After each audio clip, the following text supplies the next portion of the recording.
भजन संहिता 19 और उसका 1 में परमेश्वर का वचन इस प्रकार कहता है, आकाश परमेश्वर की महिमा का वर्णन कर रहा है और आकाश मंडल उसकी हस्तकला को प्रकट कर रहा है। आमेन। गुड मॉर्निंग और हैप्पी सब्बात आप सबों को, जितने कोई आज का इस साबत वर्शिप सर्विस में जुड़े हैं, आप सभी का हम स्वागत करते हैं। तो आज का इस सभा को शुरू करने से पहले आइए हम प्रार्थना करें।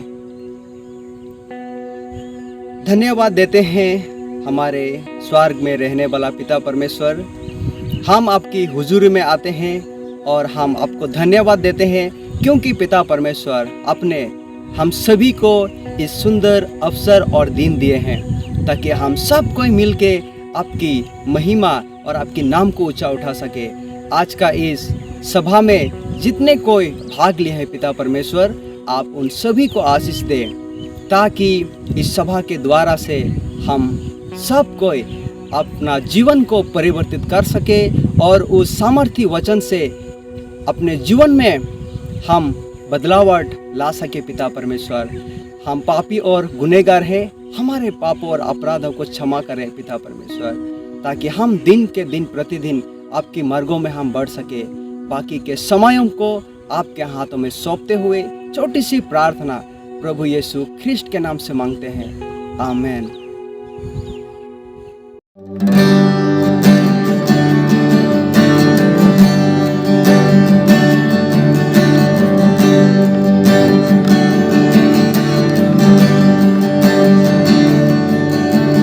क्या दे सकता हूँ, क्या ला सकता हूँ, कहता तुझे बस शुक्रिया।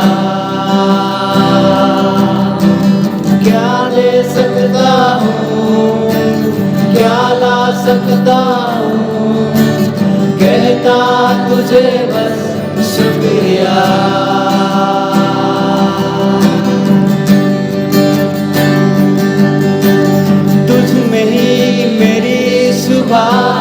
तुझ में ही हर सांस, तुझसे ही करता शुरू हर कोई काम।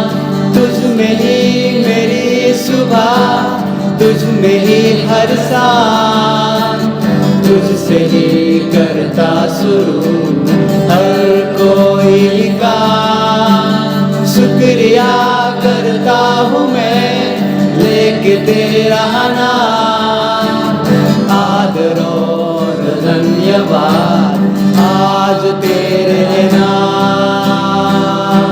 शुक्रिया शुक्रिया शुक्रिया तेरा, शुक्रिया शुक्रिया शुक्रिया यीशु तेरा।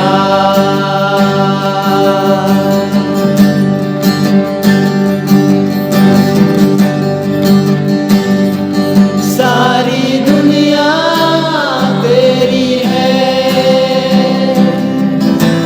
सब कुछ तूने रचाया है। सारी दुनिया तेरी है, सब कुछ तूने रचाया है। मुझको भी तूने बनाया है, तेरे जैसा किया है। क्या दे सकता हूँ, क्या ला सकता हूँ, कहता तुझे बस शुक्रिया। ओ क्या दे सकता हूँ, क्या ला सकता हूँ, कहता तुझे बस शुक्रिया शुक्रिया शुक्रिया तेरा, शुक्रिया शुक्रिया शुक्रिया यीशु तेरा। तुझ में मेरी सुबह, तुझ में मेरी हर सांस, तुझ में मेरी सुबह, तुझ में मेरी हर सांस। शुक्रिया शुक्रिया शुक्रिया तेरा। शुक्रिया शुक्रिया शुक्रिया यीशु तेरा।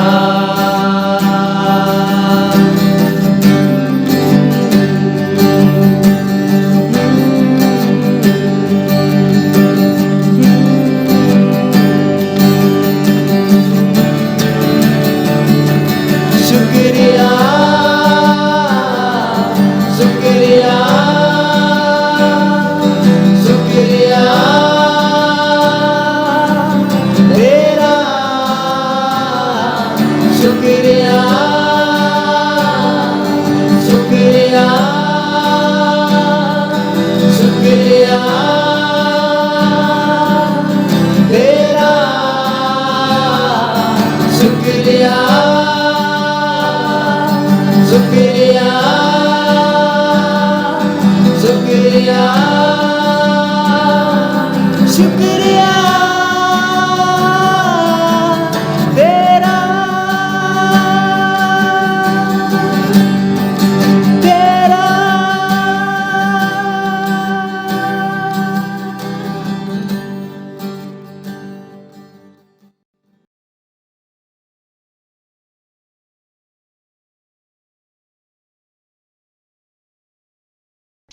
बहुत से लोगों के लिए मंगलवार सप्ताह के मध्य का एक साधारण सा दिन है। हालांकि काइटाई के आसपास का समुदाय, जो कि सेवेंथ डे एडवेंटिस्ट चर्च के लिए मंगलवार एक सामान्य दिन से अधिक है। हर मंगलवार हम स्कूली बच्चों के लिए कार्यक्रम रखते हैं। हम शुरुआत में बच्चों के लिए भोजन रखते हैं क्योंकि वे भूखे आते हैं। उसके बाद उनके लिए कुछ गतिविधियां करते हैं तथा वे बहुत प्यार करते हैं। लेकिन प्रोजेक्ट ऐसा नहीं था। वह मामूली तौर पर शुरू हुआ था। कुछ साल पहले जब हमने यह कार्यक्रम शुरू किया, हमारा चर्च एक धार्मिक संग्रहालय की तरह था, गली में, लेकिन गली के हिस्से में नहीं। हम एक रास्ता बना रहे थे दो समुदाय के लोगों को जोड़ने के लिए, उनका मिलना जुलना, ताकि वे एक दूसरे को जाने, समय बिताए। यही स्वाद समुदाय कार्यक्रम का भोजन रहा है। समुदाय में आना दोनों के लिए अच्छा था। एक दूसरे से कहना, क्योंकि मुझे दूसरे बच्चों के साथ खेलना, उनको जानना, वो दूसरे क्रियाकलापों के द्वारा मुझे पुकारना, ओ मैडम मैंने खेला और जीता, बहुत अच्छा लगता है। यहाँ का पारिवारिक वातावरण बहुत ही ज़्यादा स्वागतपूर्ण है। यहाँ आकर महसूस करना कि हम परिवार का हिस्सा है, एक बहुत बड़े परिवार का हिस्सा। काइटाई समुदाय का प्रोजेक्ट जैसे ही नाम से पता चलता है, सिर्फ समुदाय के लिए ना केवल बच्चे व परिवार को भी प्रभावित किया गया, परंतु जो इस आंदोलन से भी प्रभावित हुए, जैसे ब्रायन, जो घर की तलाश में शहर आया था लेकिन उसको उससे ज़्यादा मिला। मैंने वहाँ नोटिस पढ़ा कि यहाँ सामुदायिक भोजन मिलता है। मैंने शाकाहारी भोजन के बारे में सुना। मैं शाकाहारी भोजन पसंद करता हूँ। मैं अंदर आया और मुझे बहुत अच्छा लगा। हर मंगलवार बच्चों का झुंड आता, बच्चों का झुंड, बच्चे जो आत्मिक व शारीरिक पोषण से भरे हुए। मैं बच्चों से गले मिलकर खुश होती, वह मुझे बहुत ज़्यादा अच्छा लगता है। हमारा यह प्रोजेक्ट अधूरा था एड्रा न्यूजीलैंड की मदद के द्वारा। एड्रा का मतलब है एडवेंटिस्ट विकास सहायता का माध्यम। हम सेवंथ डे एडवेंटिस्ट चर्च के हथियार हैं। प्रभावी रूप से हमारे पास अंतर्राष्ट्रीय परियोजनाएं हैं जिससे हम समुदायों की जरूरत में मदद करते हैं। यहाँ न्यूजीलैंड के लिए विशेष रूप से हमारे समुदाय के द्वारा जो कार्य चर्च के लिए दिए जाते हैं उनको पूरा करते हैं।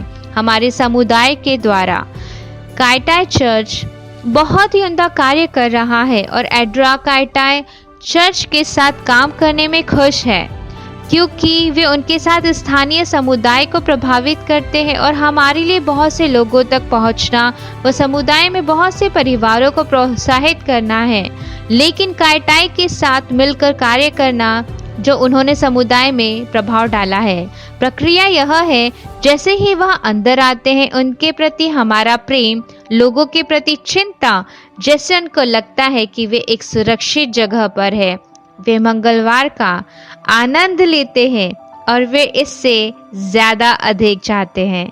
खुले दिल व दिमाग से सब कुछ संभव है और परमेश्वर के साथ वास्तव में यही हुआ है। मैं शनिवार को वापस चर्च आया। मैं बहुत आनंदित हुआ क्योंकि मैंने मसीही सभा जीवन में कभी नहीं देखी थी। वहाँ मुझे प्रोजेक्ट पसंद आया, वह मेरे बच्चों को भी पसंद आया। मुझे चर्च आना अच्छा लगता है, इसलिए मैं उन्हें शनिवार को चर्च लाने लगी। इस तरह की सरल न्याय संगत चीजें जो हमें गहरे स्तर से जोड़ती है, वह हमें दिखाती है कि उसकी दया उदासीनता को दूर कर सकती है। जीवन अनमोल है और सबसे महत्वपूर्ण बात यह है कि हम न केवल बेहतर भविष्य की आशा कर सकते हैं बल्कि हम इसे स्वर्ग बनाने में मदद कर सकते हैं। आप भी अपने समुदाय में एक परिवर्तन निर्माता हो सकते हैं और साथ ही अपने स्थानीय सेवंथ डे एडवेंटिस्ट चर्च को ढूंढ सकते हैं या एडवेंटिस्ट विकास सहायता एजेंसी जैसे एड्रेस से संपर्क कर देख सकते कि आप एक हकीकत बना सकते हैं।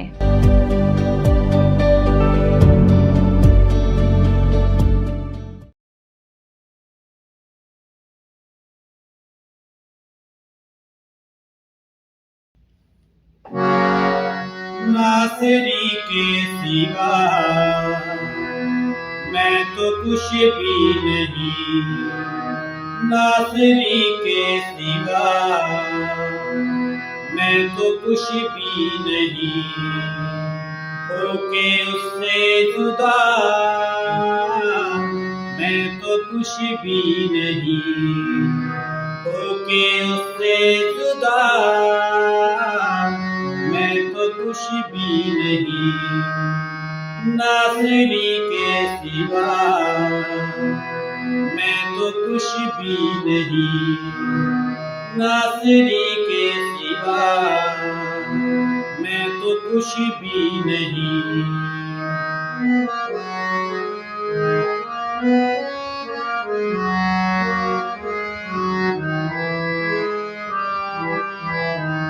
उसकी राहों पे चलता रहूं उम्र भर, बीत जाए दूरी जिंदगी का सफर, उसकी राहों पे चलता रहूं उम्र भर, बीत जाए दूरी जिंदगी का सफर, कर फजल तू अता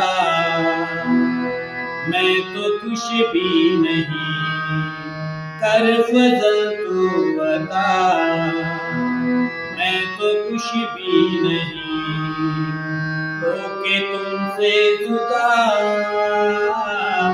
मैं तो कुछ भी नहीं, होके उससे जुदा मैं तो कुछ भी नहीं, नासरी के सिवा मैं तो कुछ भी नहीं।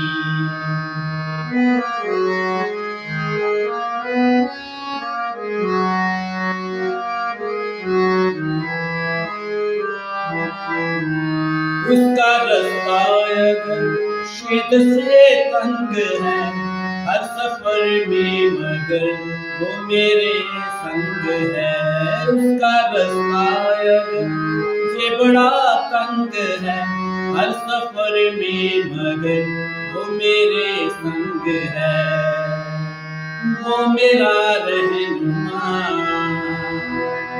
मैं तो कुछ भी नहीं, वो मेरा रहनुमा। मैं तो कुछ भी नहीं, होके तुमसे जुदा। मैं तो कुछ भी नहीं, होके उससे जुदा। मैं तो कुछ भी नहीं, नासरी के सिवा। मैं तो कुछ भी नहीं।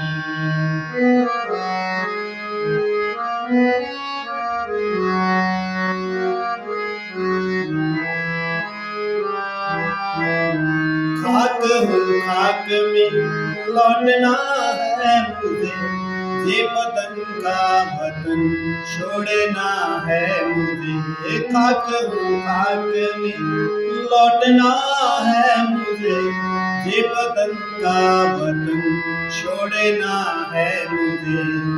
वो ठिकाना मेरा, मैं तो कुछ भी नहीं। वो ठिकाना मेरा, मैं तो कुछ भी नहीं। होके उससे जुदा, मैं तो कुछ भी नहीं। होके उससे जुदा, मैं तो कुछ भी नहीं। नासरी के सिवा, मैं तो कुछ भी नहीं। नासरी के सिवा, मैं तो कुछ भी नहीं। हाँ, मैं कुछ भी नहीं।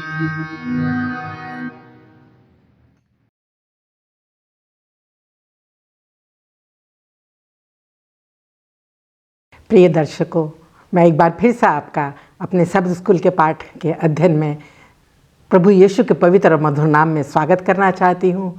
अपने परमेश्वर के भी हम बहुत शुक्रगुजार हैं कि उसने हमें कितना अच्छा और सुंदर अवसर दिया है कि हम बैठकर साथ होकर इस पाठ का अध्ययन कर सकते हैं। मैं स्वागत करना चाहती हूँ हमारे जो मेहमान हैं, जो मैं आज पाठ का अध्ययन कराएंगे, पास्टर फ्रैंकलिन फ्रांसिस और पास्टर आर भारती। आपका भी मैं स्वागत करती हूँ। अजीज़ों, इससे पहले कि हम अध्ययन में चलें, हम चाहते हैं कि परमेश्वर की आशीष हमारे साथ हो, उसका मार्गदर्शन हो। इसलिए चाहते हैं कि पास्टर फ्रैंकलिन हम सब की दुआ में अगुवाई करें। आइए प्रार्थना करें। स्वर्गीय पिता परमेश्वर, एक बार फिर हम आपका धन्यवाद देते हैं कि आपने हमें एक और मौका दिया है कि आज के सब स्कूल पाठ का हम अध्ययन कर सकते हैं। प्रभु, आज के सब स्कूल पाठ को सिखाने के लिए, साझा करने के लिए आपने मिसेस भारती को, पास्टर भारती को और मुझे चुना है। प्रभु, हमें ज्ञान बुद्धि समझ दे कि जो कुछ भी हमने तैयारी करी है उसको प्रभु हम सिर्फ वैसे कि वैसे जो आपके पवित्र शास्त्र में लिखा है अपने दर्शकों के साथ साझा कर सकें। अपने दर्शकों के लिए विशेष दुआ करते हैं जब वो आज के सब स्कूल पाठ को सुनते हैं। प्रभु, हम सब आज के सब स्कूल पाठ को सुनने वाले नहीं पर उसके अनुसार चलने वाले भी बन सकें। प्रभु, हमारे पापों को आप माफ़ करें। प्रभु यीशु मसीह के नाम से मांगते हैं, आमीन। आमीन। प्रिय दर्शकों, जैसा कि आप जानते हैं, हम अपने इस अध्ययन के आखिरी पड़ाव में पहुंच रहे हैं और आज हम 11 पाठ का अध्ययन करेंगे। जैसा कि आपको पता है कि हम अभी तक बहुत ही महत्वपूर्ण अध्ययन हम कर चुके हैं जो हमारी ज़िंदगी के लिए बहुत ही महत्वपूर्ण हैं, हमारे मसीही जीवन के लिए। और आज भी जो है हमारा बहुत ही महत्वपूर्ण विचार विमर्श होने वाला है, जिस विषय पर आज हम चर्चा करने वाले हैं। आज का हमारा जो शीर्षक है वो है यीशु विश्वास का कर्ता और उसको पूरा करने वाला। जबकि हम हमारे पाठ का अध्ययन जो इब्रानियों की पुस्तक जिसका हम अध्ययन कर रहे हैं, हम लोग जो हैं अपने अंत के समय में हमारे लिए क्या संदेश है परमेश्वर का, उसका अध्ययन इस पूरे क्वार्टर में हम लोगों ने किया है। हम याद वचन को भी ज़रूर आज पढ़ना चाहेंगे, जिसका जो कि इब्रानियों की किताब उसके 12 अध्याय की 2 आयत है। इस तरह से लिखा है, और विश्वास के कर्ता और सिद्ध करने वाले यीशु की ओर ताकते रहें, जिसने उस आनंद के लिए जो उसके आगे धरा था, लज्जा की कुछ चिंता ना करके क्रूस का दुख सहा और परमेश्वर के सिंहासन की दाहिनी ओर जा बैठा। परमेश्वर के इस पवित्र वचन पर बहुत ही हम सबको आशीष मिले। अजीज़ों, आज जो हम अध्ययन करने जा रहे हैं ये एक मसीह जीवन की दौड़ के विषय में हमें सिखाता है, विश्वासी जीवन के विषय में हमें सिखाता है कि किस तरह से हमें अपने विश्वास में दृढ़ रहना है। यही हमारे चर्चा का मुख्य तहत जो है विषय रहेंगे। मसीह जीवन को अगर हम इसका संदर्भ देखें, मसीह जीवन को एक दौड़ के रूप में दर्शाया गया है इस अध्ययन में। और हम बाइबल में पाते हैं कि बहुत से लोगों ने इस दौड़ को दौड़ा और पूरा भी किया, सफलता भी प्राप्त की, परंतु जो उनका इनाम है वह अभी उन मिलने को है, उनको मिलेगा, क्योंकि जैसे कि प्रभु यीशु की प्रतिज्ञा है कि वह हमें सबको मिलेगा और हमें उसी आशा के साथ जो है आगे बढ़ना है, इस दौड़ में हिस्सा लेना है। परंतु हमारा जो है सच्चा जो हमारा नमूना है या हमारा जो दौड़ में सबसे पहले आगे जिसने इस दौड़ को दौड़ा है वह है प्रभु यीशु मसीह, जिसने हमारा मार्गदर्शन किया है इस दौड़ में और हमें उसी की तरफ ताकते रहना है। उन्होंने विजय हासिल की और हमें यकीन है, हमें आशा है कि हमें भी जो है इसमें सफलता मिलेगी, पर हमें विश्वास और धैर्य के साथ दौड़ना है अजीज़ों। और जो विश्वास की हमारी इस बाइबल में लोगों का बताया गया है कि किस तरह से लोगों ने विश्वास किया और वो अपनी दौड़ दौड़ी, उसी के विषय में आज हम चर्चा करने जा रहे हैं। आज हम इतवार के रविवार के जो है अध्ययन करेंगे जिसका शीर्षक इस तरह का से है, विश्वास से जीना। और पास्टर भारती से मैं चाहती हूँ कि वो इस विषय में हम सबको समझाएं कि हबक्कुक अपने 2 अध्याय में हमें क्या समझाता है, क्या समझाना चाहता है। अपने जो उनका 2 अध्याय है उसमें हमें विश्वास के बारे में क्या समझाना चाहते हैं। इस सवाल का जवाब देने से पहले जो मिसेज भारती ने अभी कहा कि मसीह जीवन की दौड़ जो है हम उसके बारे में आज सीख रहे हैं। और इस मसीह जीवन की दौड़ में जो सबसे पहला हमारा कदम है वो है विश्वास। और विश्वास क्या है, ये इब्रानियों की किताब उसके 11 अध्याय की पहली आयत को अगर आप पढ़ेंगे तो लिखा है कि अब विश्वास आशा की हुई वस्तुओं का निश्चय और अनदेखी वस्तुओं का प्रमाण है। तो विश्वास को अगर सिंपल सादा से भाषा में हम उसको सीखने की कोशिश करें तो कह सकते हैं कि एक उम्मीद और एक आशा जो है विश्वास को मिल करके बनती है। तो हम क्रिश्चियन दौड़ जो है, जो मसीह ये दौड़ है, इसमें हमारा सबसे पहला कदम वो हमारा विश्वास है, हमारी उम्मीद है, हमारी आशा है, जिसके बारे में हम जो है धीरज धरते हैं और उन चीज़ों को प्राप्त करने की हम इच्छा रखते हैं, उम्मीद करते हैं जो हमने नहीं देखी हैं। जैसा कि आज के पर्चे के लिए इब्रानियों की किताब उसके 10 अध्याय की 35 आयत से लेकर के 39 आयत तक लिखा है, इसलिए अपना हियाब ना छोड़ो क्योंकि उसका प्रतिफल बड़ा है, क्योंकि तुम्हें धीरज धरना आवश्यक है ताकि परमेश्वर की इच्छा को पूरी करके तुम प्रतिज्ञा का फल पाओ। क्योंकि अब बहुत ही थोड़ा समय रह गया है जबकि आने वाला आएगा और देर ना करेगा, पर मेरा धर्मी जन विश्वास से जीवित रहेगा और यदि यह पीछे हट जाए तो मेरा मन उससे प्रसन्न ना होगा। पर हम भटकने वाले नहीं कि नाश हो जाएं, पर विश्वास करने वाले हैं कि प्राणों को बचाएं। यह है मसीह जीवन की दौड़ कि हम विश्वास करके धीरज से हम उस दौड़ में हम आगे बढ़ते चले जा रहे हैं। और हमें अपनी इस उम्मीद को हमें थामे रखना है, हमें इस विश्वास को थामे रखना है।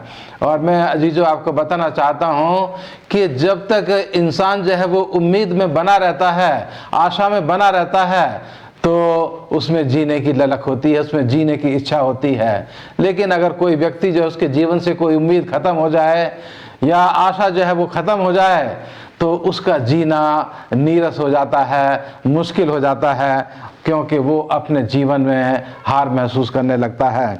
और जहाँ तक हम हबक्कुक के बारे में पढ़ रहे हैं तो हबक्कुक जो है यहाँ पर बता रहा है कि जो लोग मसीह जीवन में दौड़ रहे हैं, जिन्होंने यीशु मसीह के ऊपर विश्वास किया है, यहाँ हबक्कुक की किताब उसके 2 अध्याय की 2 और 4 आयत में यहाँ लिखा है कि हबक्कुक जो है वो परमेश्वर से ये सवाल कर रहा है कि परमेश्वर, जो बुरे लोग हैं वो अच्छे लोगों को दुख क्यों पहुंचाते हैं? जो परमेश्वर के विश्वासी लोग हैं, अविश्वासी लोग उनको दुख क्यों देते हैं, उनको चोट क्यों पहुंचाते हैं, उनको परेशान क्यों करते हैं? यहाँ लिखा है क्योंकि हबक्कुक जानता है कि उसके लोग जो हैं परेशान हैं, पीड़ित हैं, और परमेश्वर जो है उन लोगों को, जो मसीह लोगों को परेशान कर रहे हैं, उनको दंड जो है वो नहीं दे रहा है। लेकिन परमेश्वर हबक्कुक को जो है यहाँ पर उम्मीद देता है कि थोड़ा सा समय और बाकी है और वो जो है जल्द आने वाला है। और उन तमाम लोगों को जो अविश्वासी हैं, जो विश्वासी लोगों के साथ, मसीह लोगों के साथ जो अन्याय करते हैं, जो दुख देते हैं, जो चोट पहुंचाते हैं, उनको जो है उसका दंड मिलने पर है। इसलिए हम जो हैं ये विश्वास करके परमेश्वर के वचन के द्वारा कि हम दुनिया के अंत के समय में रह रहे हैं। जैसे यहाँ इब्रानी की किताब बता रही है कि बहुत थोड़ा सा समय रह गया है उसके आने में, यीशु मसीह के दूसरे आगमन में, और वो अपने आने में देर नहीं करेगा, क्योंकि उसने ये प्रतिज्ञा दी है, उसने ये वादा दिया है अपने लोगों को कि मैं तुम्हें दोबारा आसमान के बादलों पर लेने के लिए आऊँगा। और यूहन्ना की किताब उसके 14 अध्याय की 1 से 3 आयत तक साफ वहाँ पर जिक्र किया गया है कि मैं जाता हूँ और तुम्हें लेने के लिए दोबारा आऊँगा। क्योंकि प्रेरितों की किताब उसके पहले अध्याय की 8 आयत में लिखा है कि मसीह जब जी उठने के बाद आसमान पर जा रहे थे और अपने चेलों की आंखों के देखते देखते वो ओझल हो गए, तो वहाँ 2 फरिश्ते उनके बीच में आए और उनको कहा कि यही मसीह जो तुम्हारे बीच से जिस रीति से उठा लिया गया है, उसी रीति से वो दोबारा वापस आएगा। तो अजीजों, ये उम्मीद, ये आशा, ये विश्वास आज मसीह लोगों का है कि हमारा खुदावंद यीशु मसीह हमें दोबारा लेने के लिए आने वाला है। हमारे जीवन में चाहे कितनी भी दुख, कितनी भी परेशानियां, कितनी भी सताहट, कितना ही भी अन्याय क्यों ना आए, लेकिन हम विश्वास से ना हटें, हम अपनी उम्मीद को थामे रहें, हम अपनी आशा में बने रहें। और जो लोग ऐसा करते हैं वो तमाम परेशानियों के बावजूद भी एक तसल्ली का जीवन जो है इस दुनिया में व्यतीत करते हैं, क्योंकि उम्मीद उनको होती है कि इस दुनिया के बाद एक अच्छा जीवन हमें मिलने वाला है। और इसलिए यहाँ जो है ये इस पर्चे का आज हेडिंग जो खास करके दिया गया है कि मेरा जन्म विश्वास से जीवित रहेगा। मसीह लोग जो हैं वो विश्वास से जीवित रहेंगे। और इस अंतिम दिनों में, इस दुनिया के अंत के दिनों में मसीह लोगों के लिए ये खास संदेश इब्रानियों की किताब के द्वारा पौलुस रसूल, परमेश्वर मुझे और आपको दे रहा है कि हम अपने विश्वास को थामे रहें, हम अपने विश्वास को थामे रहें और उस विश्वास को थामे रह कर के धीरज के साथ हम अपनी दौड़ में आगे बढ़ते चले जाएं। शुक्रगुजार हूँ पास्टर भारती, आपका, आपने इतना अच्छा अपने विचारों को हम सबके साथ साझा किया। आइए हम सोमवार के अध्ययन में चलते हैं पास्टर फ्रैंकलिन से के पास, और जिसका शीर्षक इस तरह है, अब्राहम का विश्वास। पास्टर फ्रैंकलिन, हमें, हमारे दर्शकों को हमें बताइए कि बाइबल के अनुसार विश्वास क्या है। बहुत ही अच्छा प्रश्न है। और ये जो प्रश्न है कि बाइबल के अनुसार विश्वास को हम कैसे परिभाषित कर सकते हैं, और विश्वास की परिभाषा जो है हमने कई बार पढ़ा भी है, कई बार हमने संदेशों में भी जो है सुना भी है, पर क्योंकि आज हम सब स्कूल पाठ के अध्ययन में हैं तो आइए एक बार फिर इसको जो है वो दोहराने की जो है वो कोशिश करते हैं। हम सोमवार के पाठ में हैं और जिसका शीर्षक है अब्राहम का विश्वास। और इसके लिए हम जो है इब्रानियों की पत्री उसका 11वां अध्याय और उसका पहला और दूसरा पद जो है वो पढ़ेंगे। और यहाँ पर जो है वो विश्वास को परिभाषित किया गया है, विश्वास की परिभाषा जो है यहाँ पर दी गई है। यहाँ पर लिखता है कि अब विश्वास आशा की हुई वस्तुओं का निश्चय और अनदेखी वस्तुओं का प्रमाण है। तो बड़े ही सरल शब्दों में जो है यहाँ पर संत पौलुस जो है इब्रानियों की पत्री में उसके पहले और दूसरे आयत में जो है विश्वास की परिभाषा को जो है वो हम तक पहुँचाने की कोशिश कर रहा है। पर हम यहाँ पर देखते हैं कि उसको वो और भी जो है वो सरल जो है वो बनाना चाहता है। और सरल शब्दों में वो कहता है कि किसी भी वस्तु को बिना देखे बिना जाने मान लेना या उस पर जो है वो विश्वास कर लेना। हम देखते हैं कि संत पौलुस हम सबका ध्यान जो है उन बातों पर जो है वो आकर्षित करना चाहता है, क्योंकि हमने परमेश्वर को नहीं देखा, हमने प्रभु यीशु मसीह को जो है वो नहीं देखा, पर हम यहाँ पर देखते हैं कि हमने क्या किया, उस पर विश्वास किया और वो भी जो है वो 100% जो है वो विश्वास किया। और इसीलिए जो है कि आज हम सब के सब जो है इस बकिया कलीसिया जो कि आखिरी चर्च है, रेमनेंट चर्च है, लौदीसिया की जो है वो कलीसिया है, इसके साथ हम लोग क्या है वो जुड़े हुए हैं। क्यों? क्योंकि हमने क्या किया है, परमेश्वर पर और प्रभु यीशु मसीह पर जो है वो 100% जो है वो विश्वास किया है, और इसीलिए जो है हम सबको जो है वो धन्य भी जो है वो कहा गया है। और जब हम इब्रानियों उसका 11वां अध्याय पढ़ते हैं तो हम यहाँ पर देखते हैं कि कुछ ऐसे हीरोज हैं, कुछ ऐसे नायकों के बारे में जो है संत पौलुस क्या करता है, बात करता है, और जिनके कि विश्वास के बारे में हम जो है 11वें अध्याय में जो है वो पढ़ सकते हैं। जैसे कि हाबिल है, हनूक है, नूह है, अब्राहम है, सारा है, इसहाक है, याकूब है, यूसुफ है और जो है वो मूसा है। और हम यहाँ पर देखते हैं कि इन नए 9 जो हीरोज हैं, जो नायक्स हैं, जो कि विश्वास के बारे में हम उन बारे में जो है उनके बारे में पढ़ते हैं, और हम देखते हैं कि इन सब में जो है अब्राहम को जो है वो क्या किया गया है, ज़्यादा जो है वो महत्व दिया गया है। और आप अगर उत्पत्ति उसका 15वां अध्याय और उसका 6वां पद अगर वहां पर पढ़ेंगे तो हम देखते हैं कि अब्राहम ने परमेश्वर पर विश्वास किया और परमेश्वर ने उसे क्या किया, धर्मी गिना।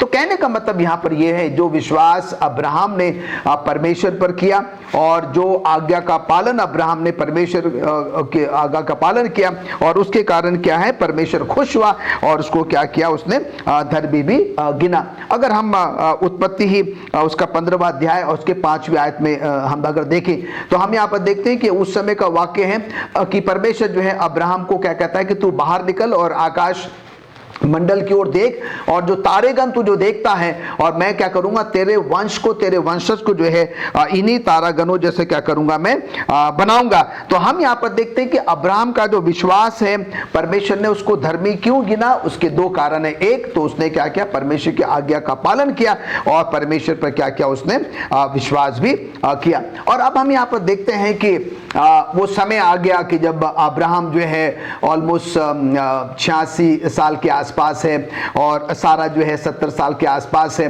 और बायोलॉजिकली जो है हम यहाँ पर देखते हैं कि शायद ये संतान उत्पन्न करने के लायक जो है वो नहीं है। और हम देखते हैं कि कहानी हमको ये बताती है कि सारा जो है अब्राहम से कहती है कि हमारी जो सेविका जो हाजिरा है, क्यों ना जो है तो उसके द्वारा क्या कर, संतान जो है वो उत्पन्न कर। और हम यहाँ पर देखते हैं कि वो वैसे ही होता है, और हाजिरा के द्वारा जो है वो इस्माइल जो है वो पैदा होता है। पर यहाँ पर ध्यान देने वाली बात ये है, ये इस्माइल जो है, जो कि हाजिरा, जो कि अब्राहम और सारा की जो सेविका थी जिससे कि ये इस्माइल पैदा हुआ है, ये प्रतिज्ञा वाला पुत्र जो है वो नहीं है। परमेश्वर ने जो है अब्राहम को और सारा को जो है क्या किया था, उससे वाचा बांधी थी, उनको उनसे प्रतिज्ञा करी थी कि मैं क्या करूँगा, तुम्हें जो है वो एक पुत्र दूंगा। और हम यहाँ पर देखते हैं कि वो हाजिरा के पास जाता है अब्राहम, और उसके बाद जो है वो इस्माइल उत्पन्न होता है। उसके बाद समय जो है वो बीतता है, और हम यहाँ पर देखते हैं कि अब अब्राहम जो है वो 99 वर्ष के आसपास है, और सारा जो है वो 90 वर्ष के जो है वो आसपास है।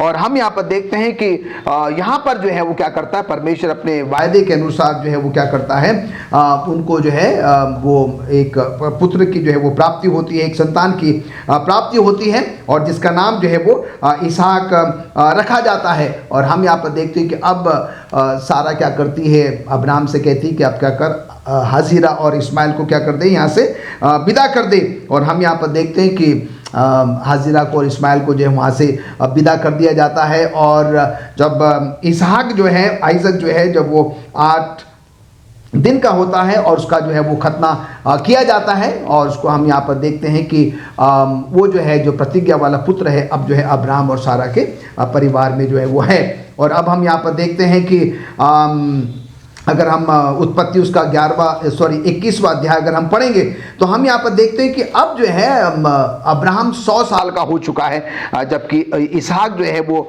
घर में जो है वो आ गया है। और इस समय बताया जाता है कि समय बीता और कम से कम अब इसहाक की जो उम्र है वो 36 या 37 साल की है। हालांकि इस पर जो है जो बाइबल स्कॉलर्स हैं, जो बाइबल का ज्ञान रखते हैं, उसमें थोड़ा सा वो अलग अलग मत रखते हैं उसकी उम्र के बारे में।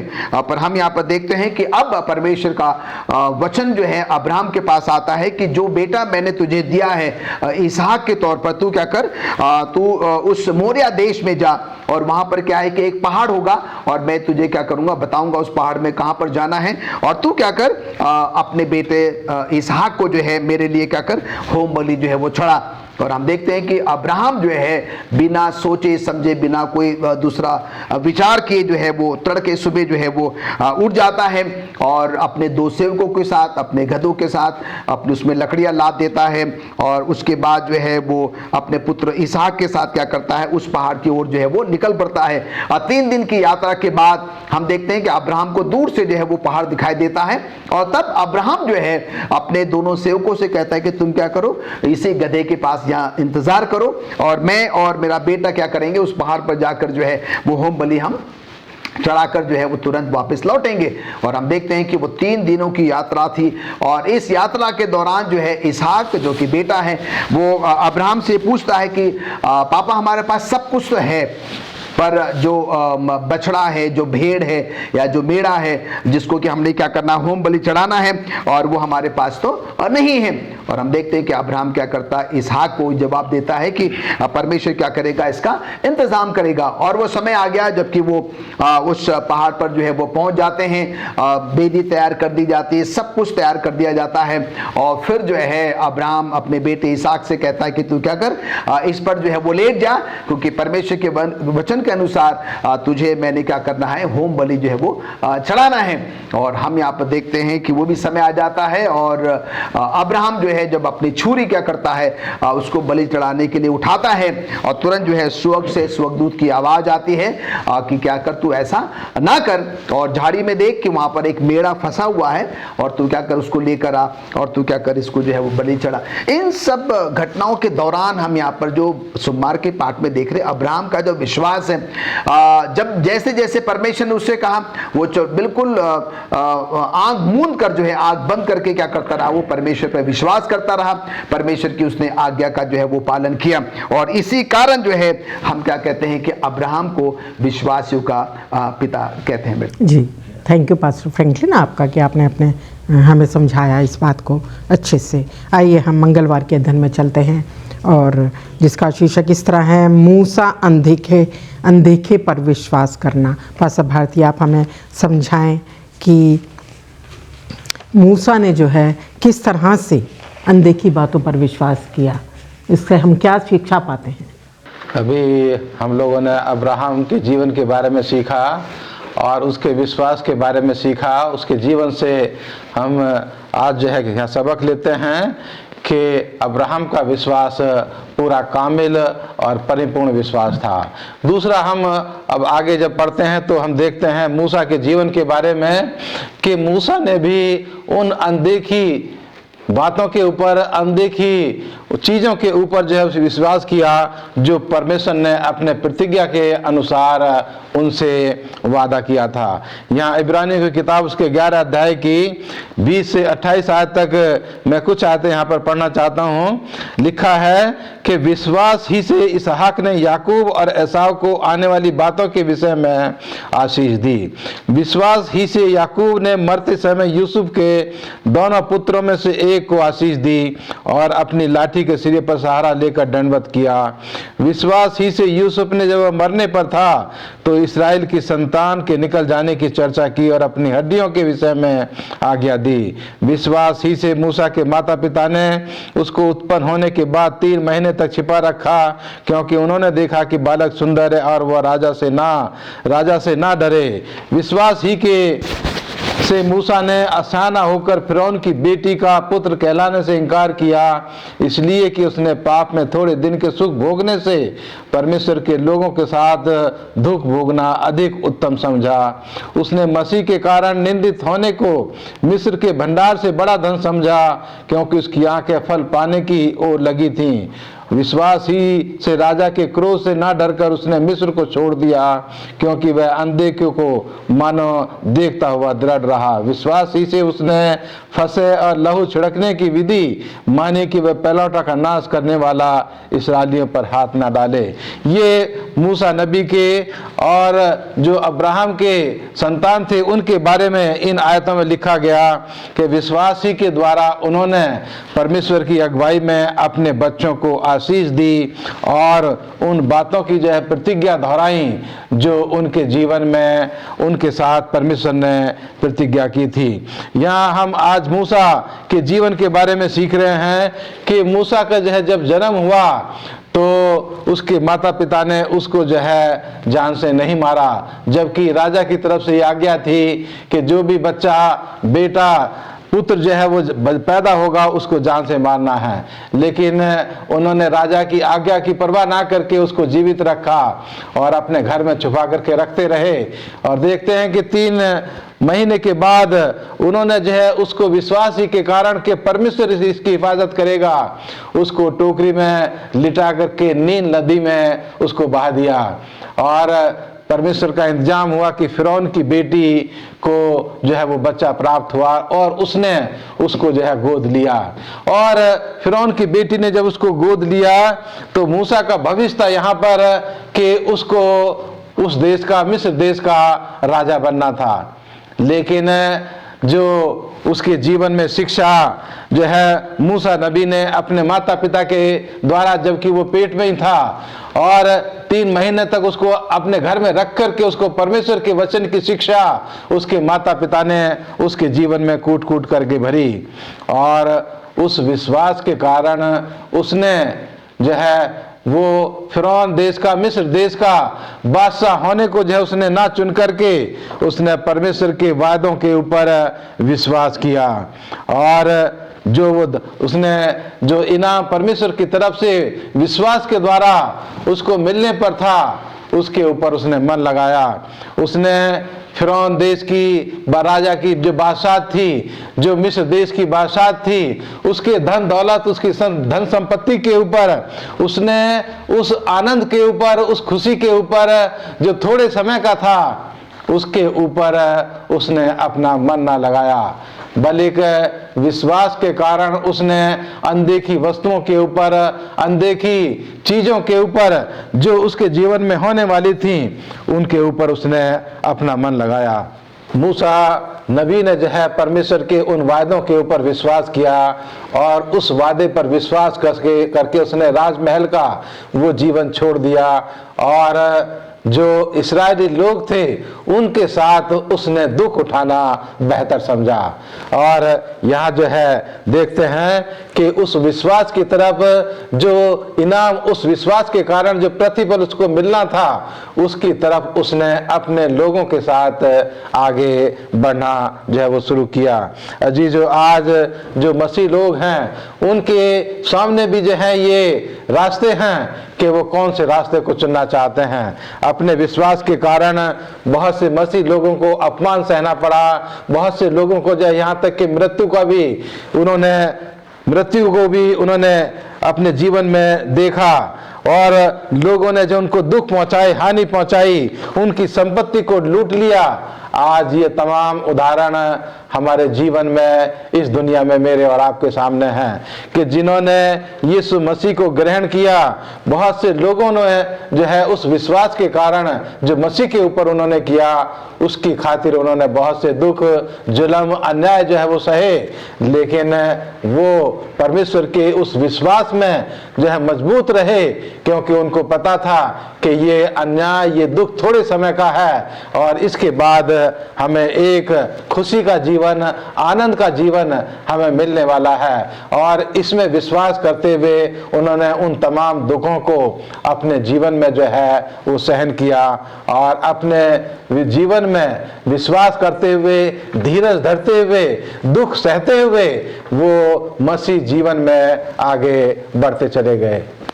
शुक्रगुजार हूँ पास्टर भारती आपका, अपने अच्छे विचारों का जो आपने साझा किया। आइए हम बुधवार के अध्ययन में चलते हैं और जिसका शीर्षक है राहाब का विश्वास। पास्टर फ्रैंकलिन, आप हमें समझाएं कि राहाब को भी, राहाब कौन थी और उसको भी जो है बाइबल की इस विश्वासियों की लिस्ट में क्यों शामिल किया गया है। बड़ा ही आश्चर्य करने वाला जो है वो प्रश्न है कि राहाब को जो है उन 9 विश्वासियों के साथ जो है जिसका हम उल्लेख इब्रानी उसके 11वां अध्याय में जो है वो पढ़ते हैं, जो कि मैंने सोमवार के पाठ में उन 9 लोगों के नाम जो है मैंने आपको जो है वो गिनाए हैं। और हम देखते हैं कि संत पौलुस जो है राहाब को 10वें नायक के तौर पर क्या करता है, पेश करने की जो है वो कोशिश कर रहा है। और हम बुधवार के पाठ में हैं और जिसका शीर्षक है राहाब का विश्वास। थोड़े समय के बाद हम देखेंगे कि राहाब का विश्वास बाकी उन हीरोज या नायकों के विश्वास से जो है वो भिन्न क्यों था, अलग क्यों था, उसमें क्या ऐसी जो है वो खास बात थी। और हम यहाँ पर देखते हैं कि राहाब जो है एक कैनानी जो है वो स्त्री है और जो कि वेश्या का जो है वो काम करती है और ये यरीहो की रहने वाली है। और बताया जाता है कि ये उस इलाके में जो है बहुत ही ज़्यादा मशहूर है और बहुत दूर दूर से लोग जो है यहाँ पर आया करते थे। और जैसे कि मैंने बताया कि वो अपनी रोजी रोटी कमाने के लिए, अपने जीवन चलाने के लिए जो है ये गलत काम जो है वो किया करती थी। और हम यहाँ पर देखते हैं कि यहाँ तक कि जो है राजा तक जो है उसको जो है वो जानते थे। तो आप समझ सकते हैं कि राहाब का जो रसूख था, वो जो है उसका जो नाम था, उसकी जो पहुंच थी वो कितने दूर थी, और जिसके बारे में हम और ज़्यादा जो है यहोशू उसका 2रा अध्याय जो है हम उसमें पढ़ते हैं। और हम यहाँ पर देखते हैं कि अब ऐसा होता है कि जब हम यहोशू के 2रे अध्याय को पढ़ते हैं तो 2 जो इजरायली हैं वो क्या करते हैं, वहाँ पर वो प्रवेश करते हैं। और हम यहाँ पर देखते हैं कि वो क्या करते हैं, दौड़ते दौड़ते जो है वो इस राहाब के घर में जो है वो शरण ले लेते हैं, यहाँ पर जो है वो छिप जाते हैं। और हम यहाँ पर देखते हैं कि जब राजा को ये बात पता लगती है कि शायद जो है वो क्या हो गए कि ये दोनों जो इजरायली है जो कि एक जासूस के तौर पर जो है यहाँ पर जानकारी हासिल करने के लिए आए हैं, तो हम देखते हैं कि राजा जो है वो राहाब के पास ये संदेश भेजता है कि तेरे घर में जो है वो 2 इजरायली पुरुष छिपे हैं और तू क्या कर, उनको जो है वो बाहर निकाल दे। और हम यहाँ पर देखते हैं कि राहाब क्या करती है, उन दोनों इजरायली को अपने घर में छिपा लेती है और राजा से झूठ बोलती है कि मेरे घर में जो है कोई भी छिपा हुआ नहीं है। और हम यहाँ पर देखते हैं कि उन दोनों को वो छिपा के रखती है। और कुछ समय के बाद हम यहाँ पर देखते हैं कि जब समय पूरा हो गया और हम देखते हैं कि अब इन दोनों पुरुषों को जो है क्या करना है, वहां से जो है वो निकलना है। और हम यहाँ पर देखते हैं कि राहाब जो है, जो कि एक मसीह परिवार में जो है उसने जन्म नहीं लिया, वो परमेश्वर को नहीं जानती हैं, प्रभु यीशु मसीह को जो है वो नहीं जानते, वो बिल्कुल भी अनभिज्ञ है। और उसके बावजूद भी हम यहाँ पर देखते हैं कि जब वो 2 पुरुष जो है जब उसके घर में प्रवेश करते हैं और वो उनसे कहती है कि मैं जानती हूं कि तुम्हारा परमेश्वर क्या है, इस देश को जो है वो तुम्हें बहुत ही शीघ्र जो है वो देने वाला है। और वो ये भी कहती कि मैंने सुना है कि तुम्हारे परमेश्वर ने क्या किया, तुम्हें जो है वो मिस्र देश से जो है निकाला है और लाल समुद्र के पानी को जो है वो सुखा दिया है। और तुम्हारे परमेश्वर ने क्या किया, इमोरिया की जो राजा को भी क्या कर दिया है, सत्यानाश जो है वो कर दिया है। और ऐसी बहुत सारी बातें जो है राहाब ने परमेश्वर के बारे में जो है उन दोनों इजरायली पुरुषों से जो करी, साझा करी। और वो ये भी कहती कि मैं जानती हूं कि तुम्हारा परमेश्वर जो है आकाश और पृथ्वी को बनाने वाला जो है वो परमेश्वर है। मैं ये भी जानती हूं कि बहुत ही शीघ्र जो है इस पूरे शहर पर क्या होगा, तुम्हारा जो है वो अधिकार हो जाएगा। और इसलिए मैं तुमसे विनती करती हूं कि तुम क्या करो और तुम मुझे ये शपथ भी खाओ कि जब तुम क्या करोगे, इस शहर में वापस आओगे तो तुम क्या करोगे, मुझे और मेरे परिवार को क्या करोगे, नाश जो है वो नहीं करोगे। और हम यहाँ पर देखते हैं कि ये दोनों पुरुष जो है इस बात को मान जाते हैं और वो उससे ये भी कहते हैं कि तू इस भेद को जो है कि हम तेरे घर में छिपे हुए थे तो किसी और के सामने प्रकट जो है वो ना करना।